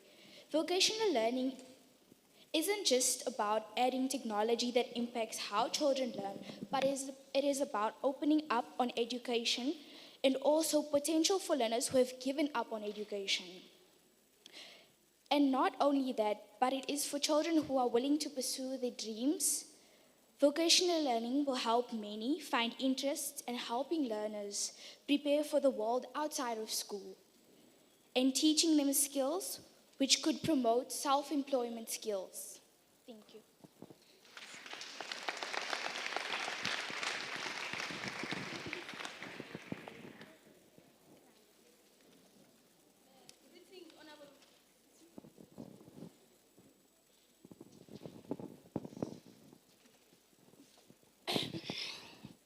Greetings to the House. Standing here is Honorable Nofemela. I stand here to say, I hear you guys want vocational subjects to be introduced, but do you think South Africa is developed for that decision? South Africa is still creeping to development. South Africa is not yet developed. So Honorable Member, which rule are you rising at? Oh, my apologies. I rise on Rule 77.7. Okay, please start all over properly. I hear everyone, I hear the Commission too wants a vocational subject. Honorable Member, I asked for you to start all over properly. Okay, my apologies, Speaker. Greetings to the House.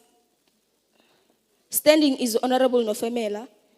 I stand here to say vocational subjects should not be introduced. Because Honorable member, can you please start all over properly with your name and the rule? Oh, Yes. my apologies. Standing here is Honorable Nofamela. I rise on Rule 77.7. I stand here to say South Africa is not yet developed to take that decision. This decision will confuse everyone in the country.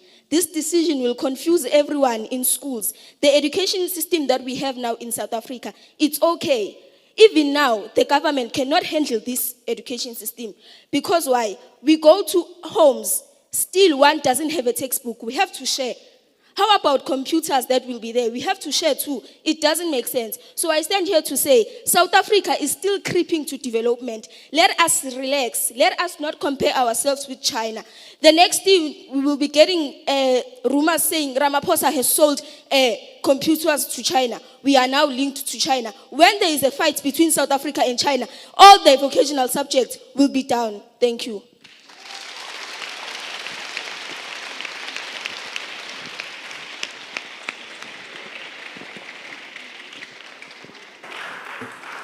Thank you, honorable members. I am only going to allow point of orders.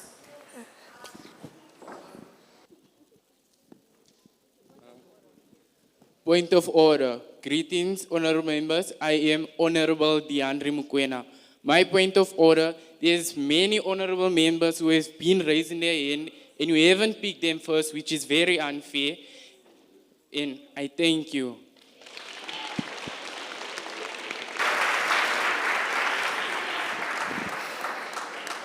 Honorable members, you see the way the speaker did. I'm only going to choose the way you are seated, the rows, and I'm going to choose the one who didn't speak before. Yes. Any point of orders?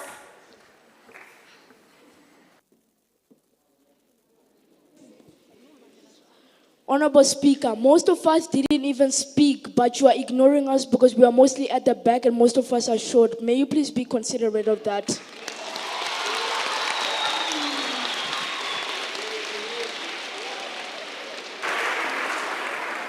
Thank you, honorable member.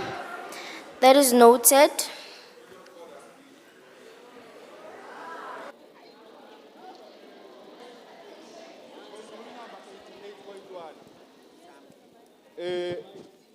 Speaker, I'm rising on rule number 88.1. I hear the point of orders, but which rules are they rising on?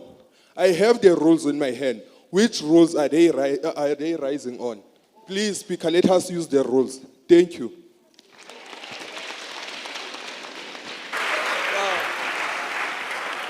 Thank you, honorable member. That is noted.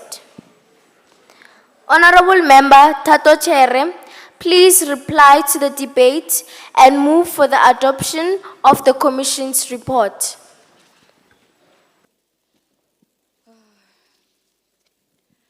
We propose that schools allow children to have exposure to activities, toys, and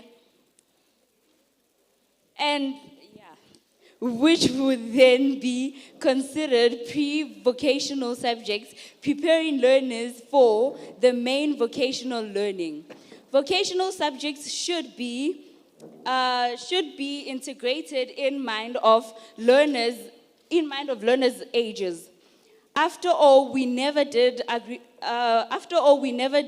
algebra in grade 1, so we don't expect children in construction sites. Vocational learning isn't about comparison with China. It is to help develop the future of our children's academics. In conclusion, for past generation, education was a rare privilege. Today, our challenge is not access, it's quality. If South Africa truly hopes to rise capable, innovative learners, we must invest in quality education where it matters most, the early years. We no longer we no longer prepare learners for a country that was. We are shaping citizens for the country that can be. Vocational subjects like robotics, entrepreneurship, and coding are not luxury. They are economy building tools that help unlock the full potential of every primary school learner, not just the academically gifted. I will now be moving to my adoption. I, Honorable T. Chair, the Chairperson of Commission on the Importance of Vocational Subjects in our primary school education system, hereby move for adoption in terms of Rule 168, read with Rule 117, taken into account all contributions made. Thank you, Speaker.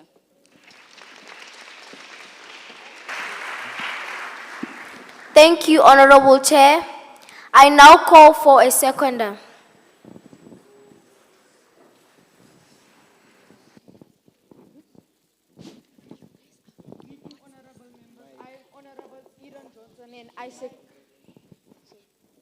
Greeting honorable members. I am Honorable Iran Johnson and I second the report.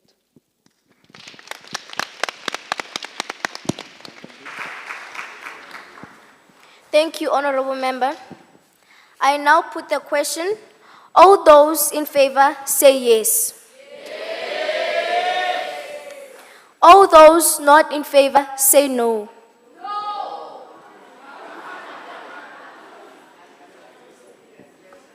The yes have it. The report is adopted.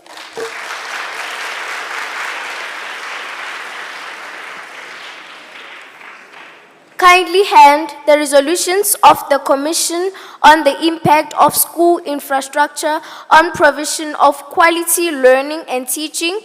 I now declare the debate on the impact of a lack of primary schools of specialization closed.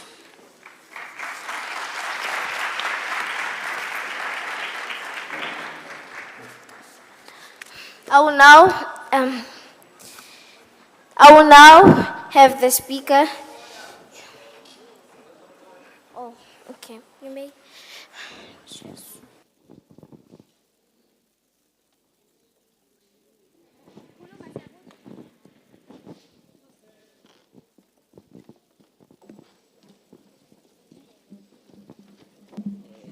Greetings to the House at large.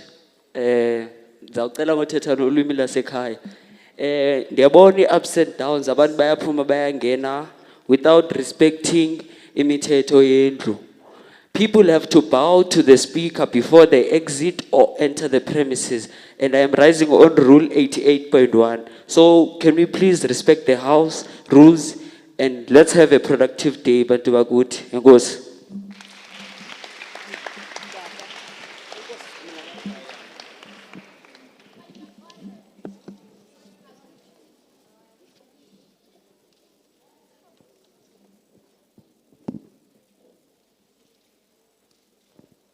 Your point of order is taken. We'll come back to you. Will the Secretary please read the third order?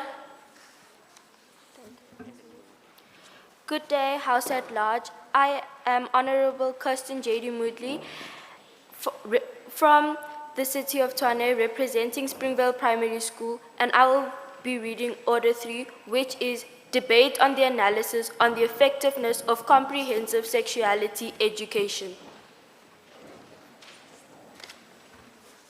This one, right?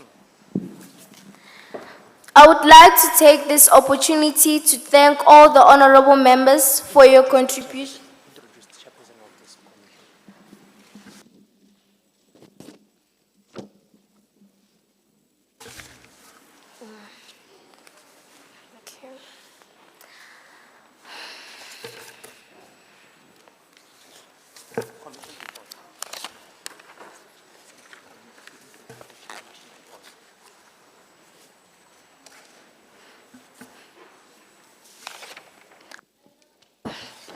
I now call on the chairperson of Commission 3, Honorable Kiabe Tswilaka.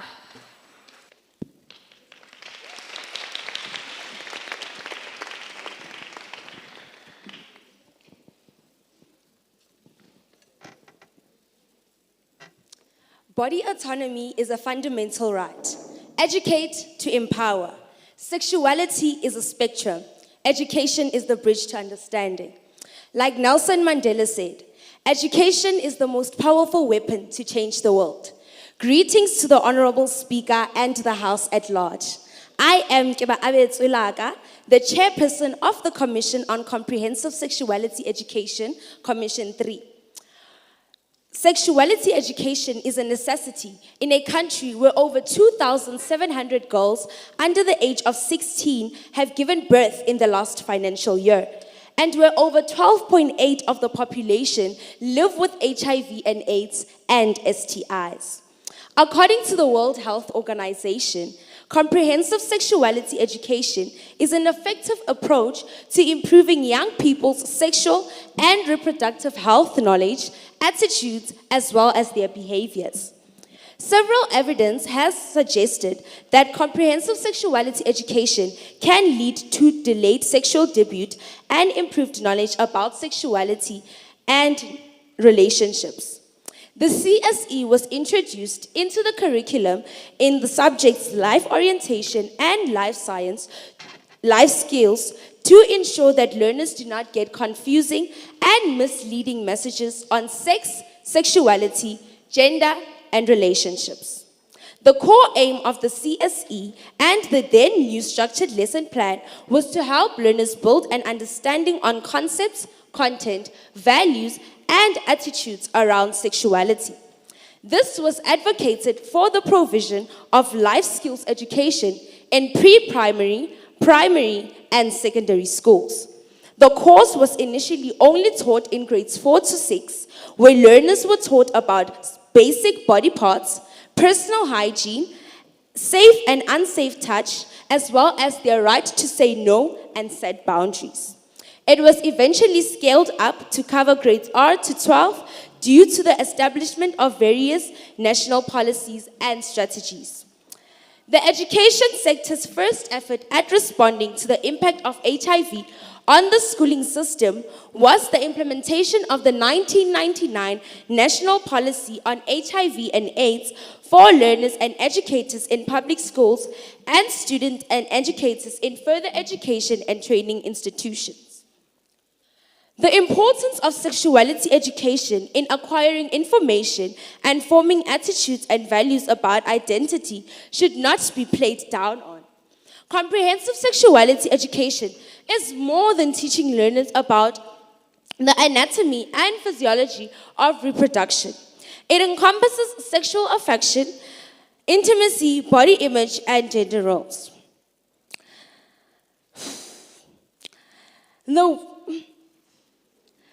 The way in which, I'm sorry, I'm feeling dizzy right now. The way in which people and children view sexuality is mainly influenced by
Honorable members, we would like to adjourn the House for 5 minutes.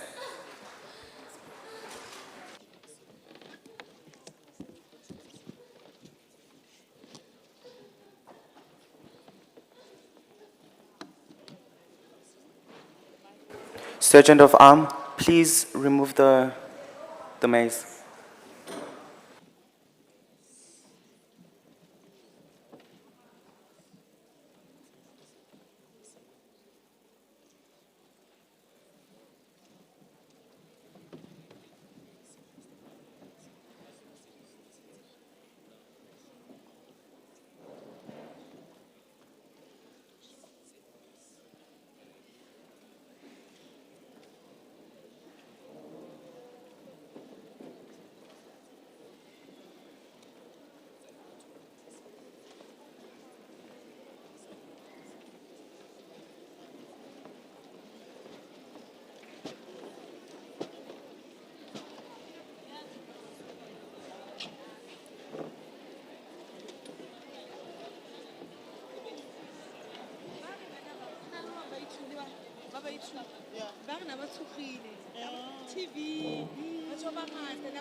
Honorable members, may you all remain seated, please.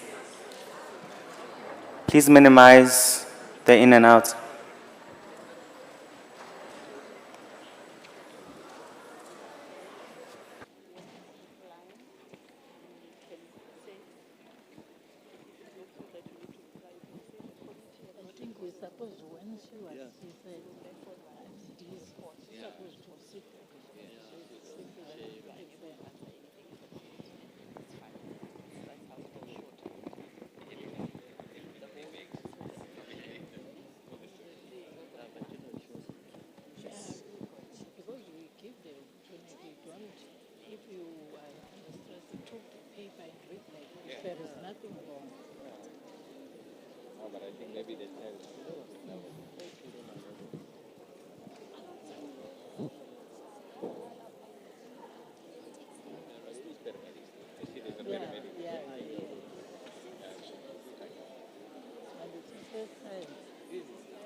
Maybe she has already had a problem, but we don't know. Maybe it's a case. Because I think the deputy chair of church is there. I think someone must take it over to read that commission.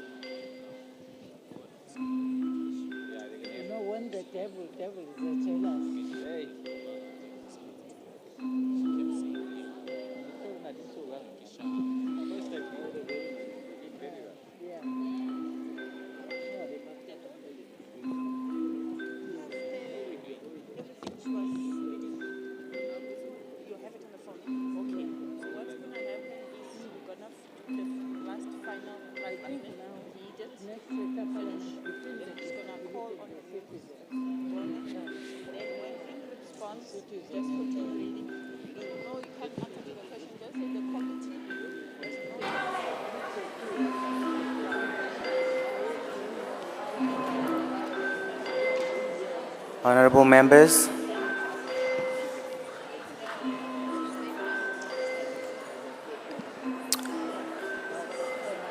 Honorable members, we are about to resume.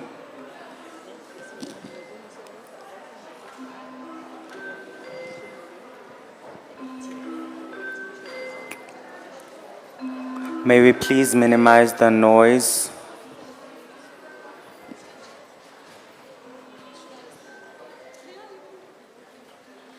Thank you. Sergeant of Arms, please raise the mace.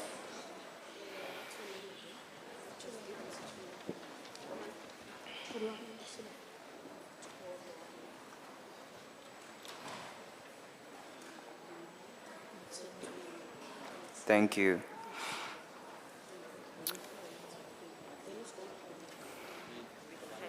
And acting.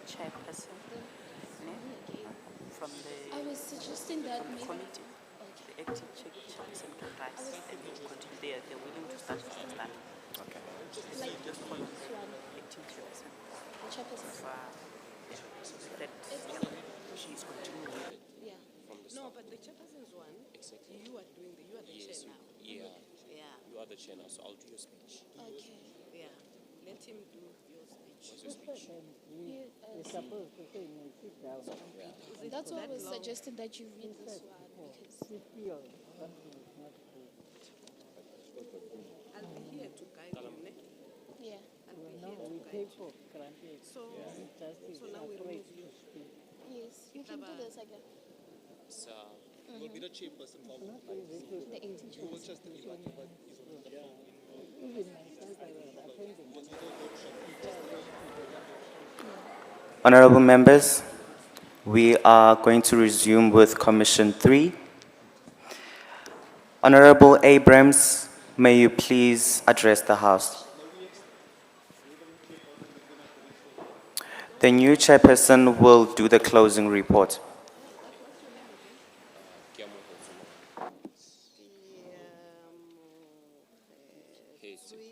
What's his name? Moronya. Moronya. Yes, M-O. Moronya. So, Yes. okay. No, you will just do the adoption, the adoption of. This is Abrams.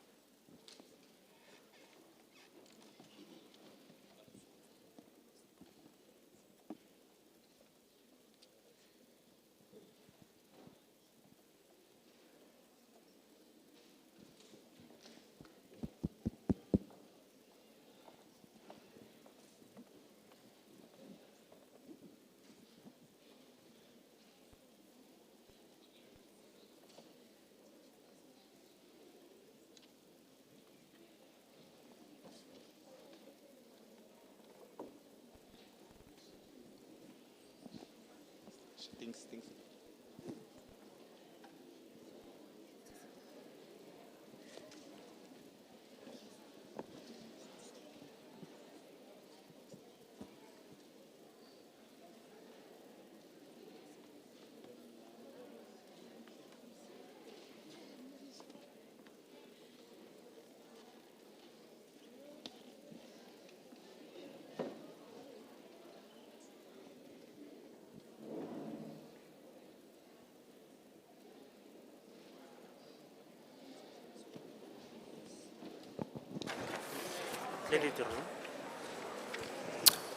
Honorable Member Abrams, you may address the House. Ek staan vandag met krag om te sê die geheel van ons kinders moet nie weer in stilte versmoor nie. Elke kind se trane is 'n roepte vir geregtigheid in ons land. Is ons beurt om seker te maak dat kinders nie weer in stilte huil nie. Honorable Member, I'm sorry. House, please. He's speaking. Thank you, Chair and Speaker. Dit is ons beurt om seker te maak dat kinders nie weer in stilte huil nie en seker te maak dat hulle siele toegedraai is in kennis en ook seker te maak dat hulle met koppe hoog oploop en met 'n toekoms seker. I am Honorable Abrams from City of Johannesburg, representing Fred Norman Secondary School. I rise today to speak about not only a subject, but it is a subject that is crucial to the development, safety, and protection of every child in our nation. At first glance, the term sexuality education may seem very uncomfortable or controversial, but let me explain. Studies across the world, including supported by UNICEF and the World Health Organization, have consistently shown that when young people receive clear CSE, the outcomes are positive. They are more likely to delay sexual activity and are likely to live more safety and healthier lifestyles. They become not just healthier individuals, but more empathetic citizens. Let us recognize that the CSE is a powerful tool in addressing serious issues in our community, such as gender-based violence and unwanted pregnancies. Without knowledge, young people are vulnerable, and with knowledge, they are strong. It is also important to understand that the CSE is an age-appropriate development. It is also it's not a one-size-fits-all approach, because what a 10-year-old learns is totally different than what a 16-year-old learns. But a gradual process of education built on trust, science, and values. Some may ask, should CSE be taught? My answer is simple, yes. Because schools are the most trusted structured learning environments. But we must ensure that the curriculum is delivered professionally by trained teachers with proper consultants. Now more than ever, as our society evolves and young people face new pressures, we must not leave them in the dark. We must provide them with tools to understand themselves and respect other people's choices. In conclusion, comprehensive sexuality education is not a threat to our culture or values. It is a protection of them. So let us not shy away from difficult conversations because it is often the strengths in. Let us replace silence with science. Let us replace stigma with support. Let us move forward and believe that every young person has the right to learn, to grow, and to thrive without dignity and fear. With all that is said, I thank you.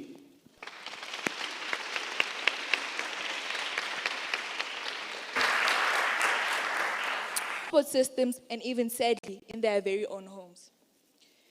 Research made by PubMed shows 1 in 3 girls and 1 in 5 boys in South Africa experience sexual violence before the age of 18.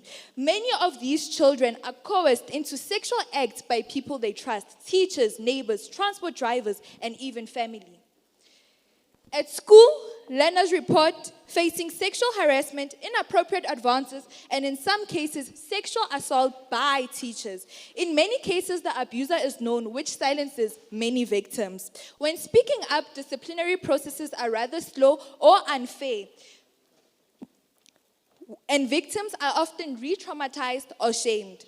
In communities, children, especially girls, face sexual threats while working in their own neighborhoods. In places like Gauteng, KwaZulu-Natal, and the Eastern Cape, minors say abductions and rape happen all the time. Boys are also victimized, often in silence, due to toxic masculinity norms reported by SA News. In transports, children walking long distances to school become a prey to opportunistic predators. In public/scholar transports, sexual assaults have also become sites where there is a lack of regulation and poor monitoring system. Learners feel unsafe walking to school, riding transport, and in the classroom.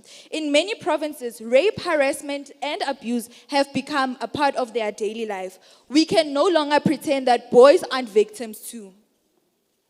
This crisis leads to another major issue, teenage pregnancy. In 2022 alone, over 90,000 girls aged between 10 and 19 gave birth. Many of these pregnancies are not the result of love, but of coercion by older men. Let us be clear, no 10-year-old girl can meaningfully consent to sex. These are cases of statutory rape and must be treated as such.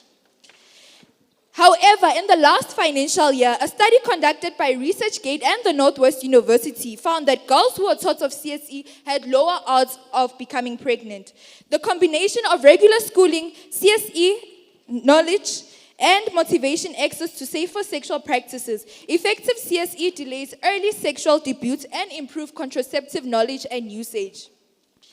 Programs like Soul Buddies, Jams and Bams, Mocha, Kimoja, and peer pressure clubs also showed promoting skills and promoting healthy relationships among adolescents, helping to reduce early sexual debuts. Honorable members, if a child cannot walk to school without fear of being raped, if she becomes pregnant before grade 10 and never returns to Honorable class, member, thank you.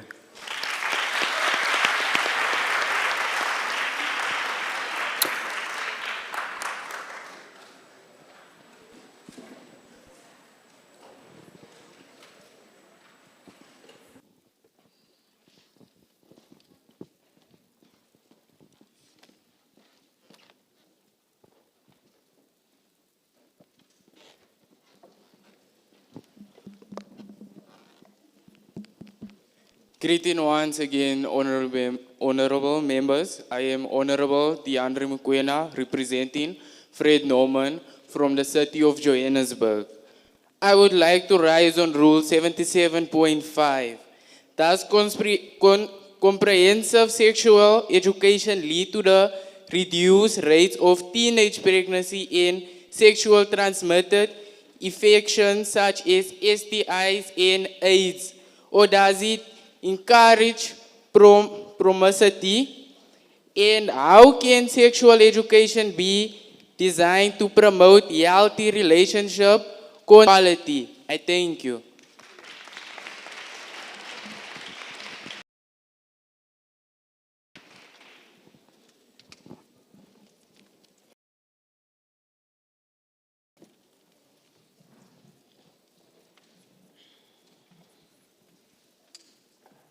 Honorable member, we are running out of time. Greetings, Mahlangu, and representing Tshwane from Mahlenga Senior Secondary School. Most of the time, CSC has a positive impact on the children, what teaching them. Start off. School number 77.5. Cool. Thank you.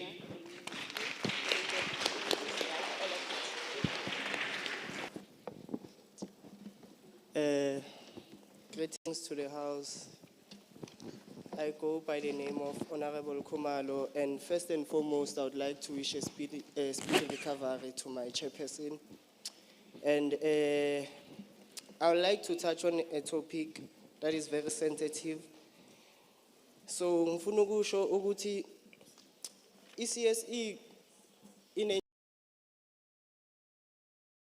khona abothisha abafundisayo ngendlela efanele ezikoleni, kube khona abothisha abangafundisi ngendlela efanele.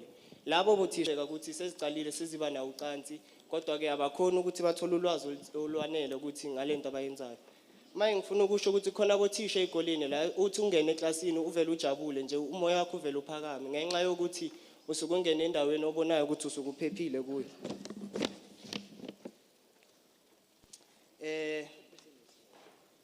Okunye ukuthi umongameli wethu kwezinye ikhathi usuke yenza izithembiso ezinkulu ngendlela yokuthi angagcine asiveze ekugcineni.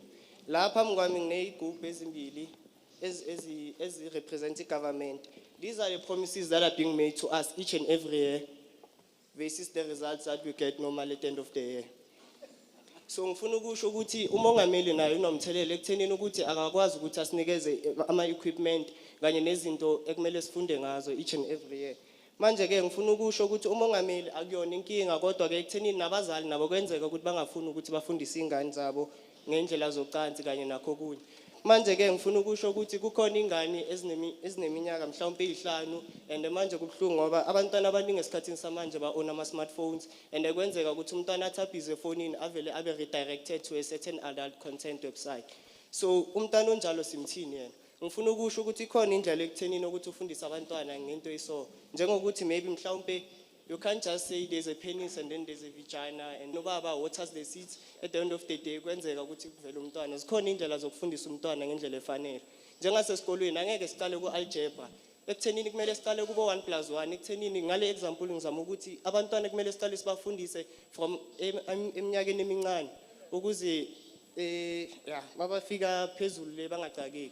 Kubhlungu ngoba ever sithi ama-first years nama-second cases amaningi. Lokhu kusho kona ukuthi iCSE mayingafundiswa kahle ezikoleni iba nomthelelo omubi ngisho nabantu asebabadala.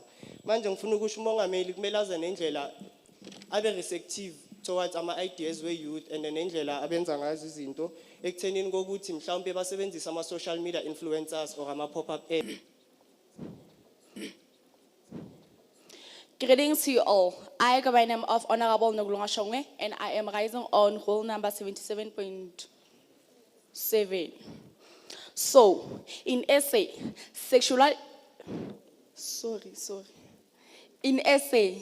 education in cultural school is a complex issue influenced by diverse. Many schools struggle to reconcile comprehensive sexuality education. Girls need to live freely. As they say, this is a free country, but why girls always need to live in fear? Girls are no longer safe, and I say, girls need to be safe and live freely, as they say this is a free country. Why? Because girls always wear short things, but they are still being abused. But we need to be the voice of the voiceless. I thank you.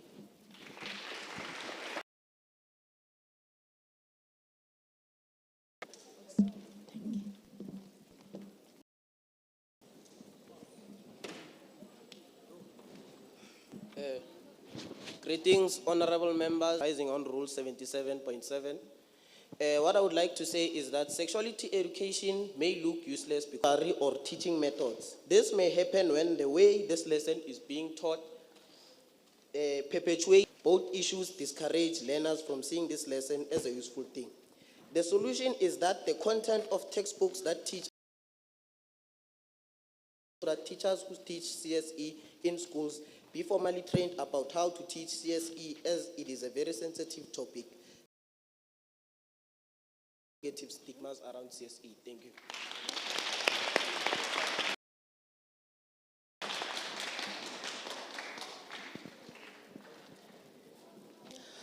Honorable members of Parliament, I am Honorable Zamang Rase, representing 7.7.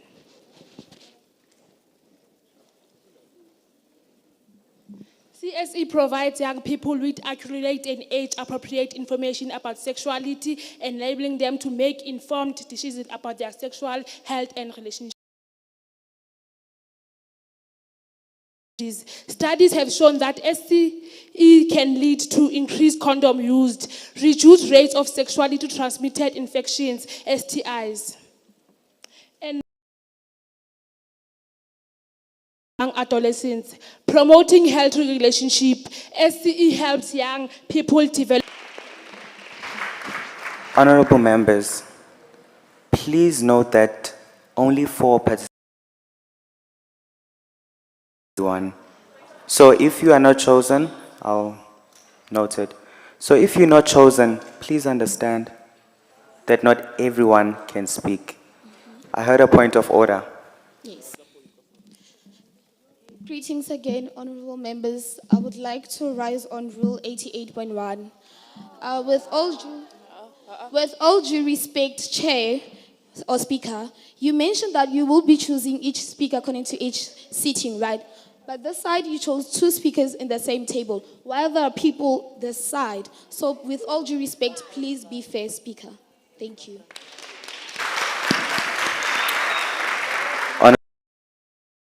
You are noted. Greetings, honorable member. I've been raising my hand from the moment the commission tree started, and that's got to do with all of us. May I ask? Rule 77.5 is closed. Please. You can't. We are out of time. Thank you. I'm going to take the last person for Rule 77.7.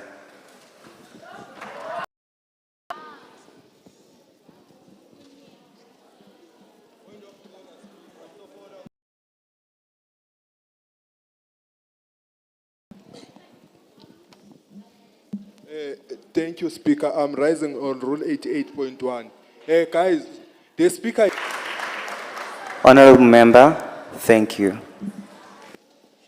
Greetings to the House at large. Unreported issue. While let's discuss, Honorable member, which rule are you? I am rising on the Rule 77.7. Let's start all over. Greetings to the House at large. I go by the name of Honorable Chantal Sibanda, and I rise on the Rule 77.7. And my topic is about rape of boys by women. Rape of boys by women is a sensitive and unreported issue, while less discussed than other forms of sexual violence. It is a reality, and its impact on male victims is significant. Research highlights the prevalence of sexual violence against boys, the harmful stereotypes associated with male rape, and greater awareness and support for male survivors. Societal perceptions contributing to the silence and shame surrounding the issue. Rape of boys by women is a serious issue that requires greater acknowledgement and support for male victims, similar to the attention given to violence against women. And its understanding is crucial for developing effective prevention and intervention strategies. I thank you.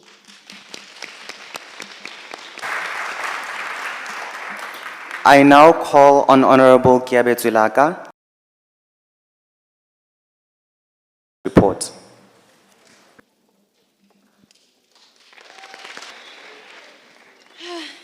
Let's try this again. I am Kiba Abetselaka, the chairperson of the Commission on Comprehensive Sexuality Education.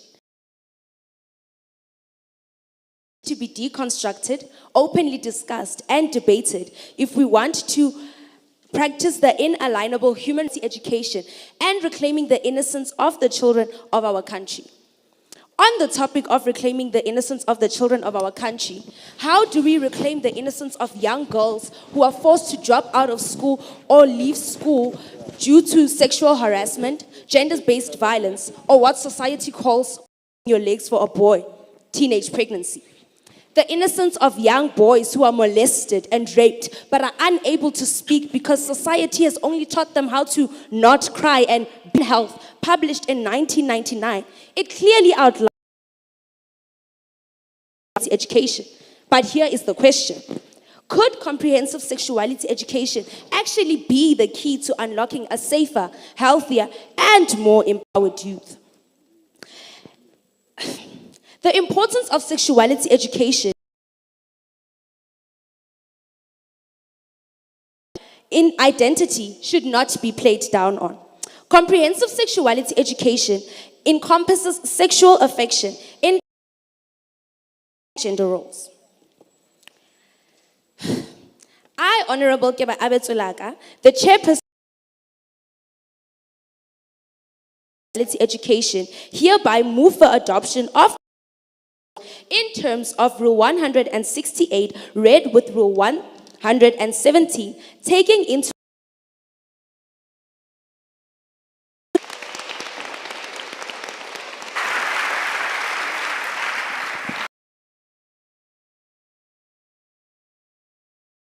Seconder.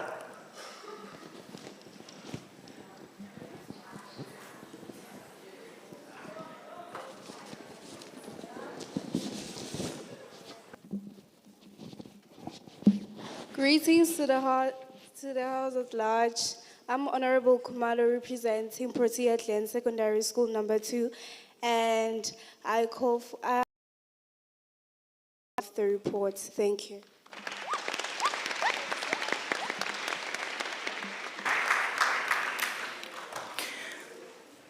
I now put the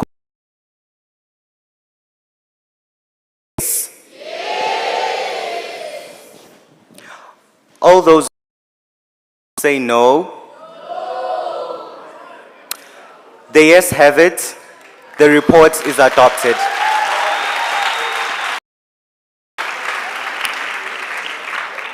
Kindly hand the resolutions of the Commission on Analysis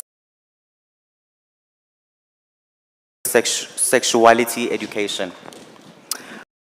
I declare the debate on the analysis on the effectiveness of comprehensive sexuality.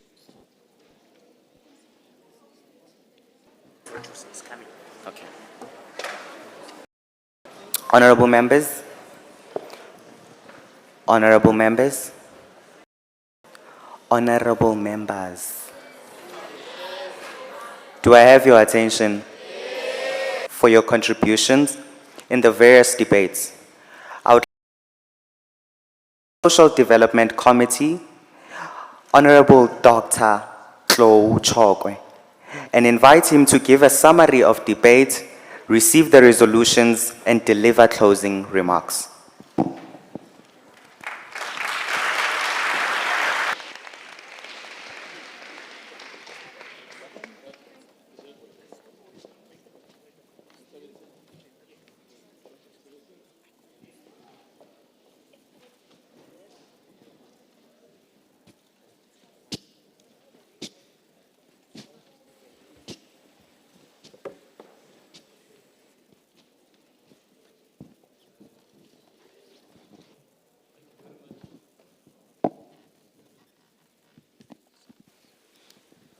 Thank you very much, the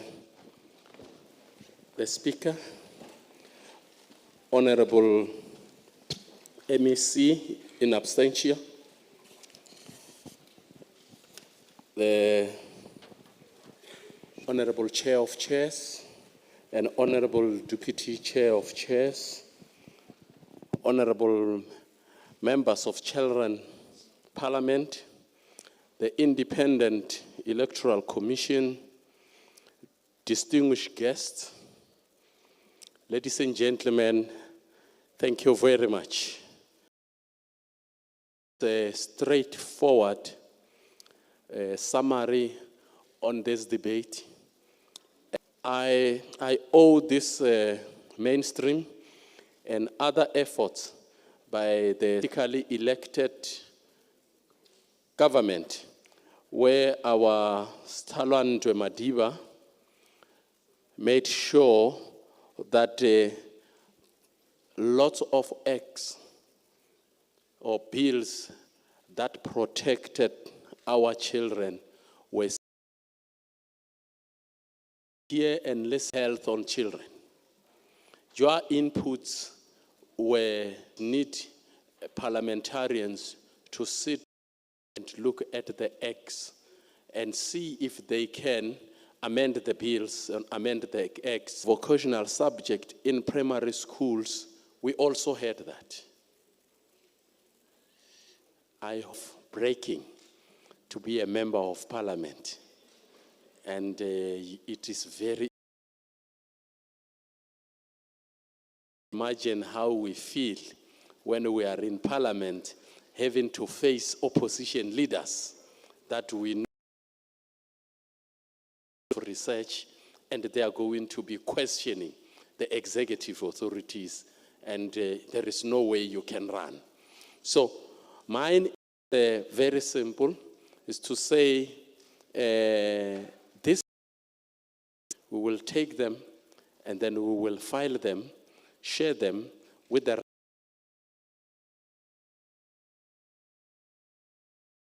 you can also stand up Menir Daso again.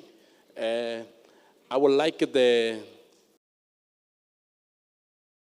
come and assist me if there are those resolutions that I have to be receiving them.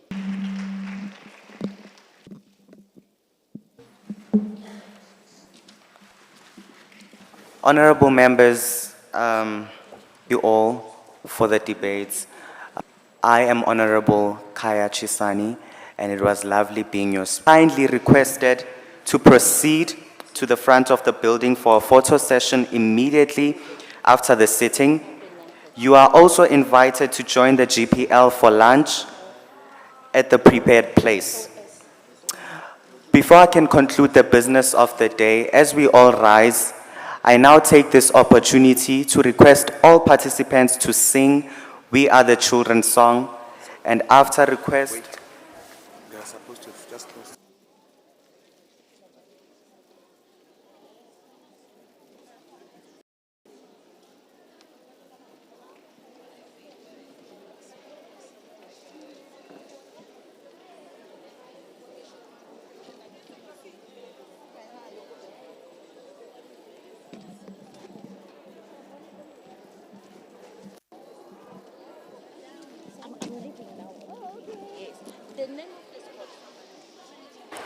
Honorable members, remain seated.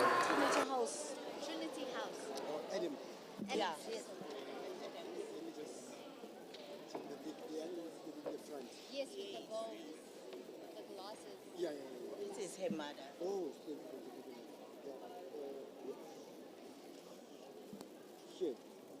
yes. Trinity House.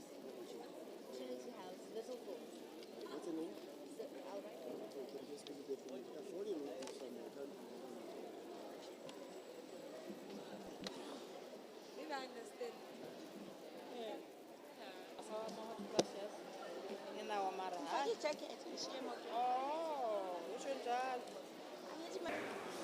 Apologies.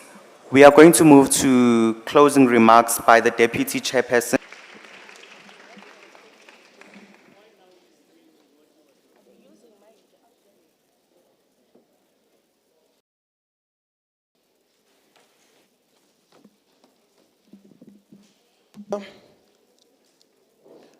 Honorable Dalton, MEC Mazbugo in absentia, Councillor Zaza Raikane on behalf of the other guests from IEC and other strategic partners. Organizing Committee and the Gauteng Provincial Legislature. I want to first start by thanking you, our young parliamentarians. Thank you for your participation. Thank you for the weeks of preparation which has now come to fruition today. You were very rules, how the point of orders were sneaked in. It was quite an interest, this beautiful province of ours. And also, there is the amount of research that you did on the top, the committees. Thank you very much for very well. SAPS, we also thank the crime prevention wardens had to respond when there was an emergency and they are waiting outside. And other participants who were not members of the parliament for coming and sitting here with all of them may call controversial topics that will make led by young people. That will make led by young people. Let us carry forward the outcomes of today's that reflect what we have heard. I thank you. May your We are the one to make a brighter day. It's true, we make a better, just you and stand together as one. A better day, just you and me. So I can gigantically stand before you and bring your mistakes to your face for you to see them. Discipline, humble, grounded, and well developed. I am ready to take charge and in charge, but the only problem I have is being young. Oh, ina makawe nani makawe kasi. Oh, ina situation ndivume. Ngoba kuni kaloku ni nani lulutsha la ngomso. Kaloku ni nani zinkokheli za ngomso.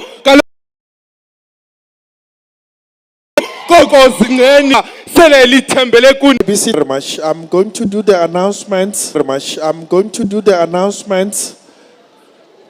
I'm going to do the last wall that side for lunch, and then our teachers they will go to the very same hall lunch, and then our teachers they will go to the very same hall. They are separated. There is a right-hand side is for learners. Then we will have the presiding officers after the photo shoot. Those are here for lunch. Thank you very much. Can we ascend the stage?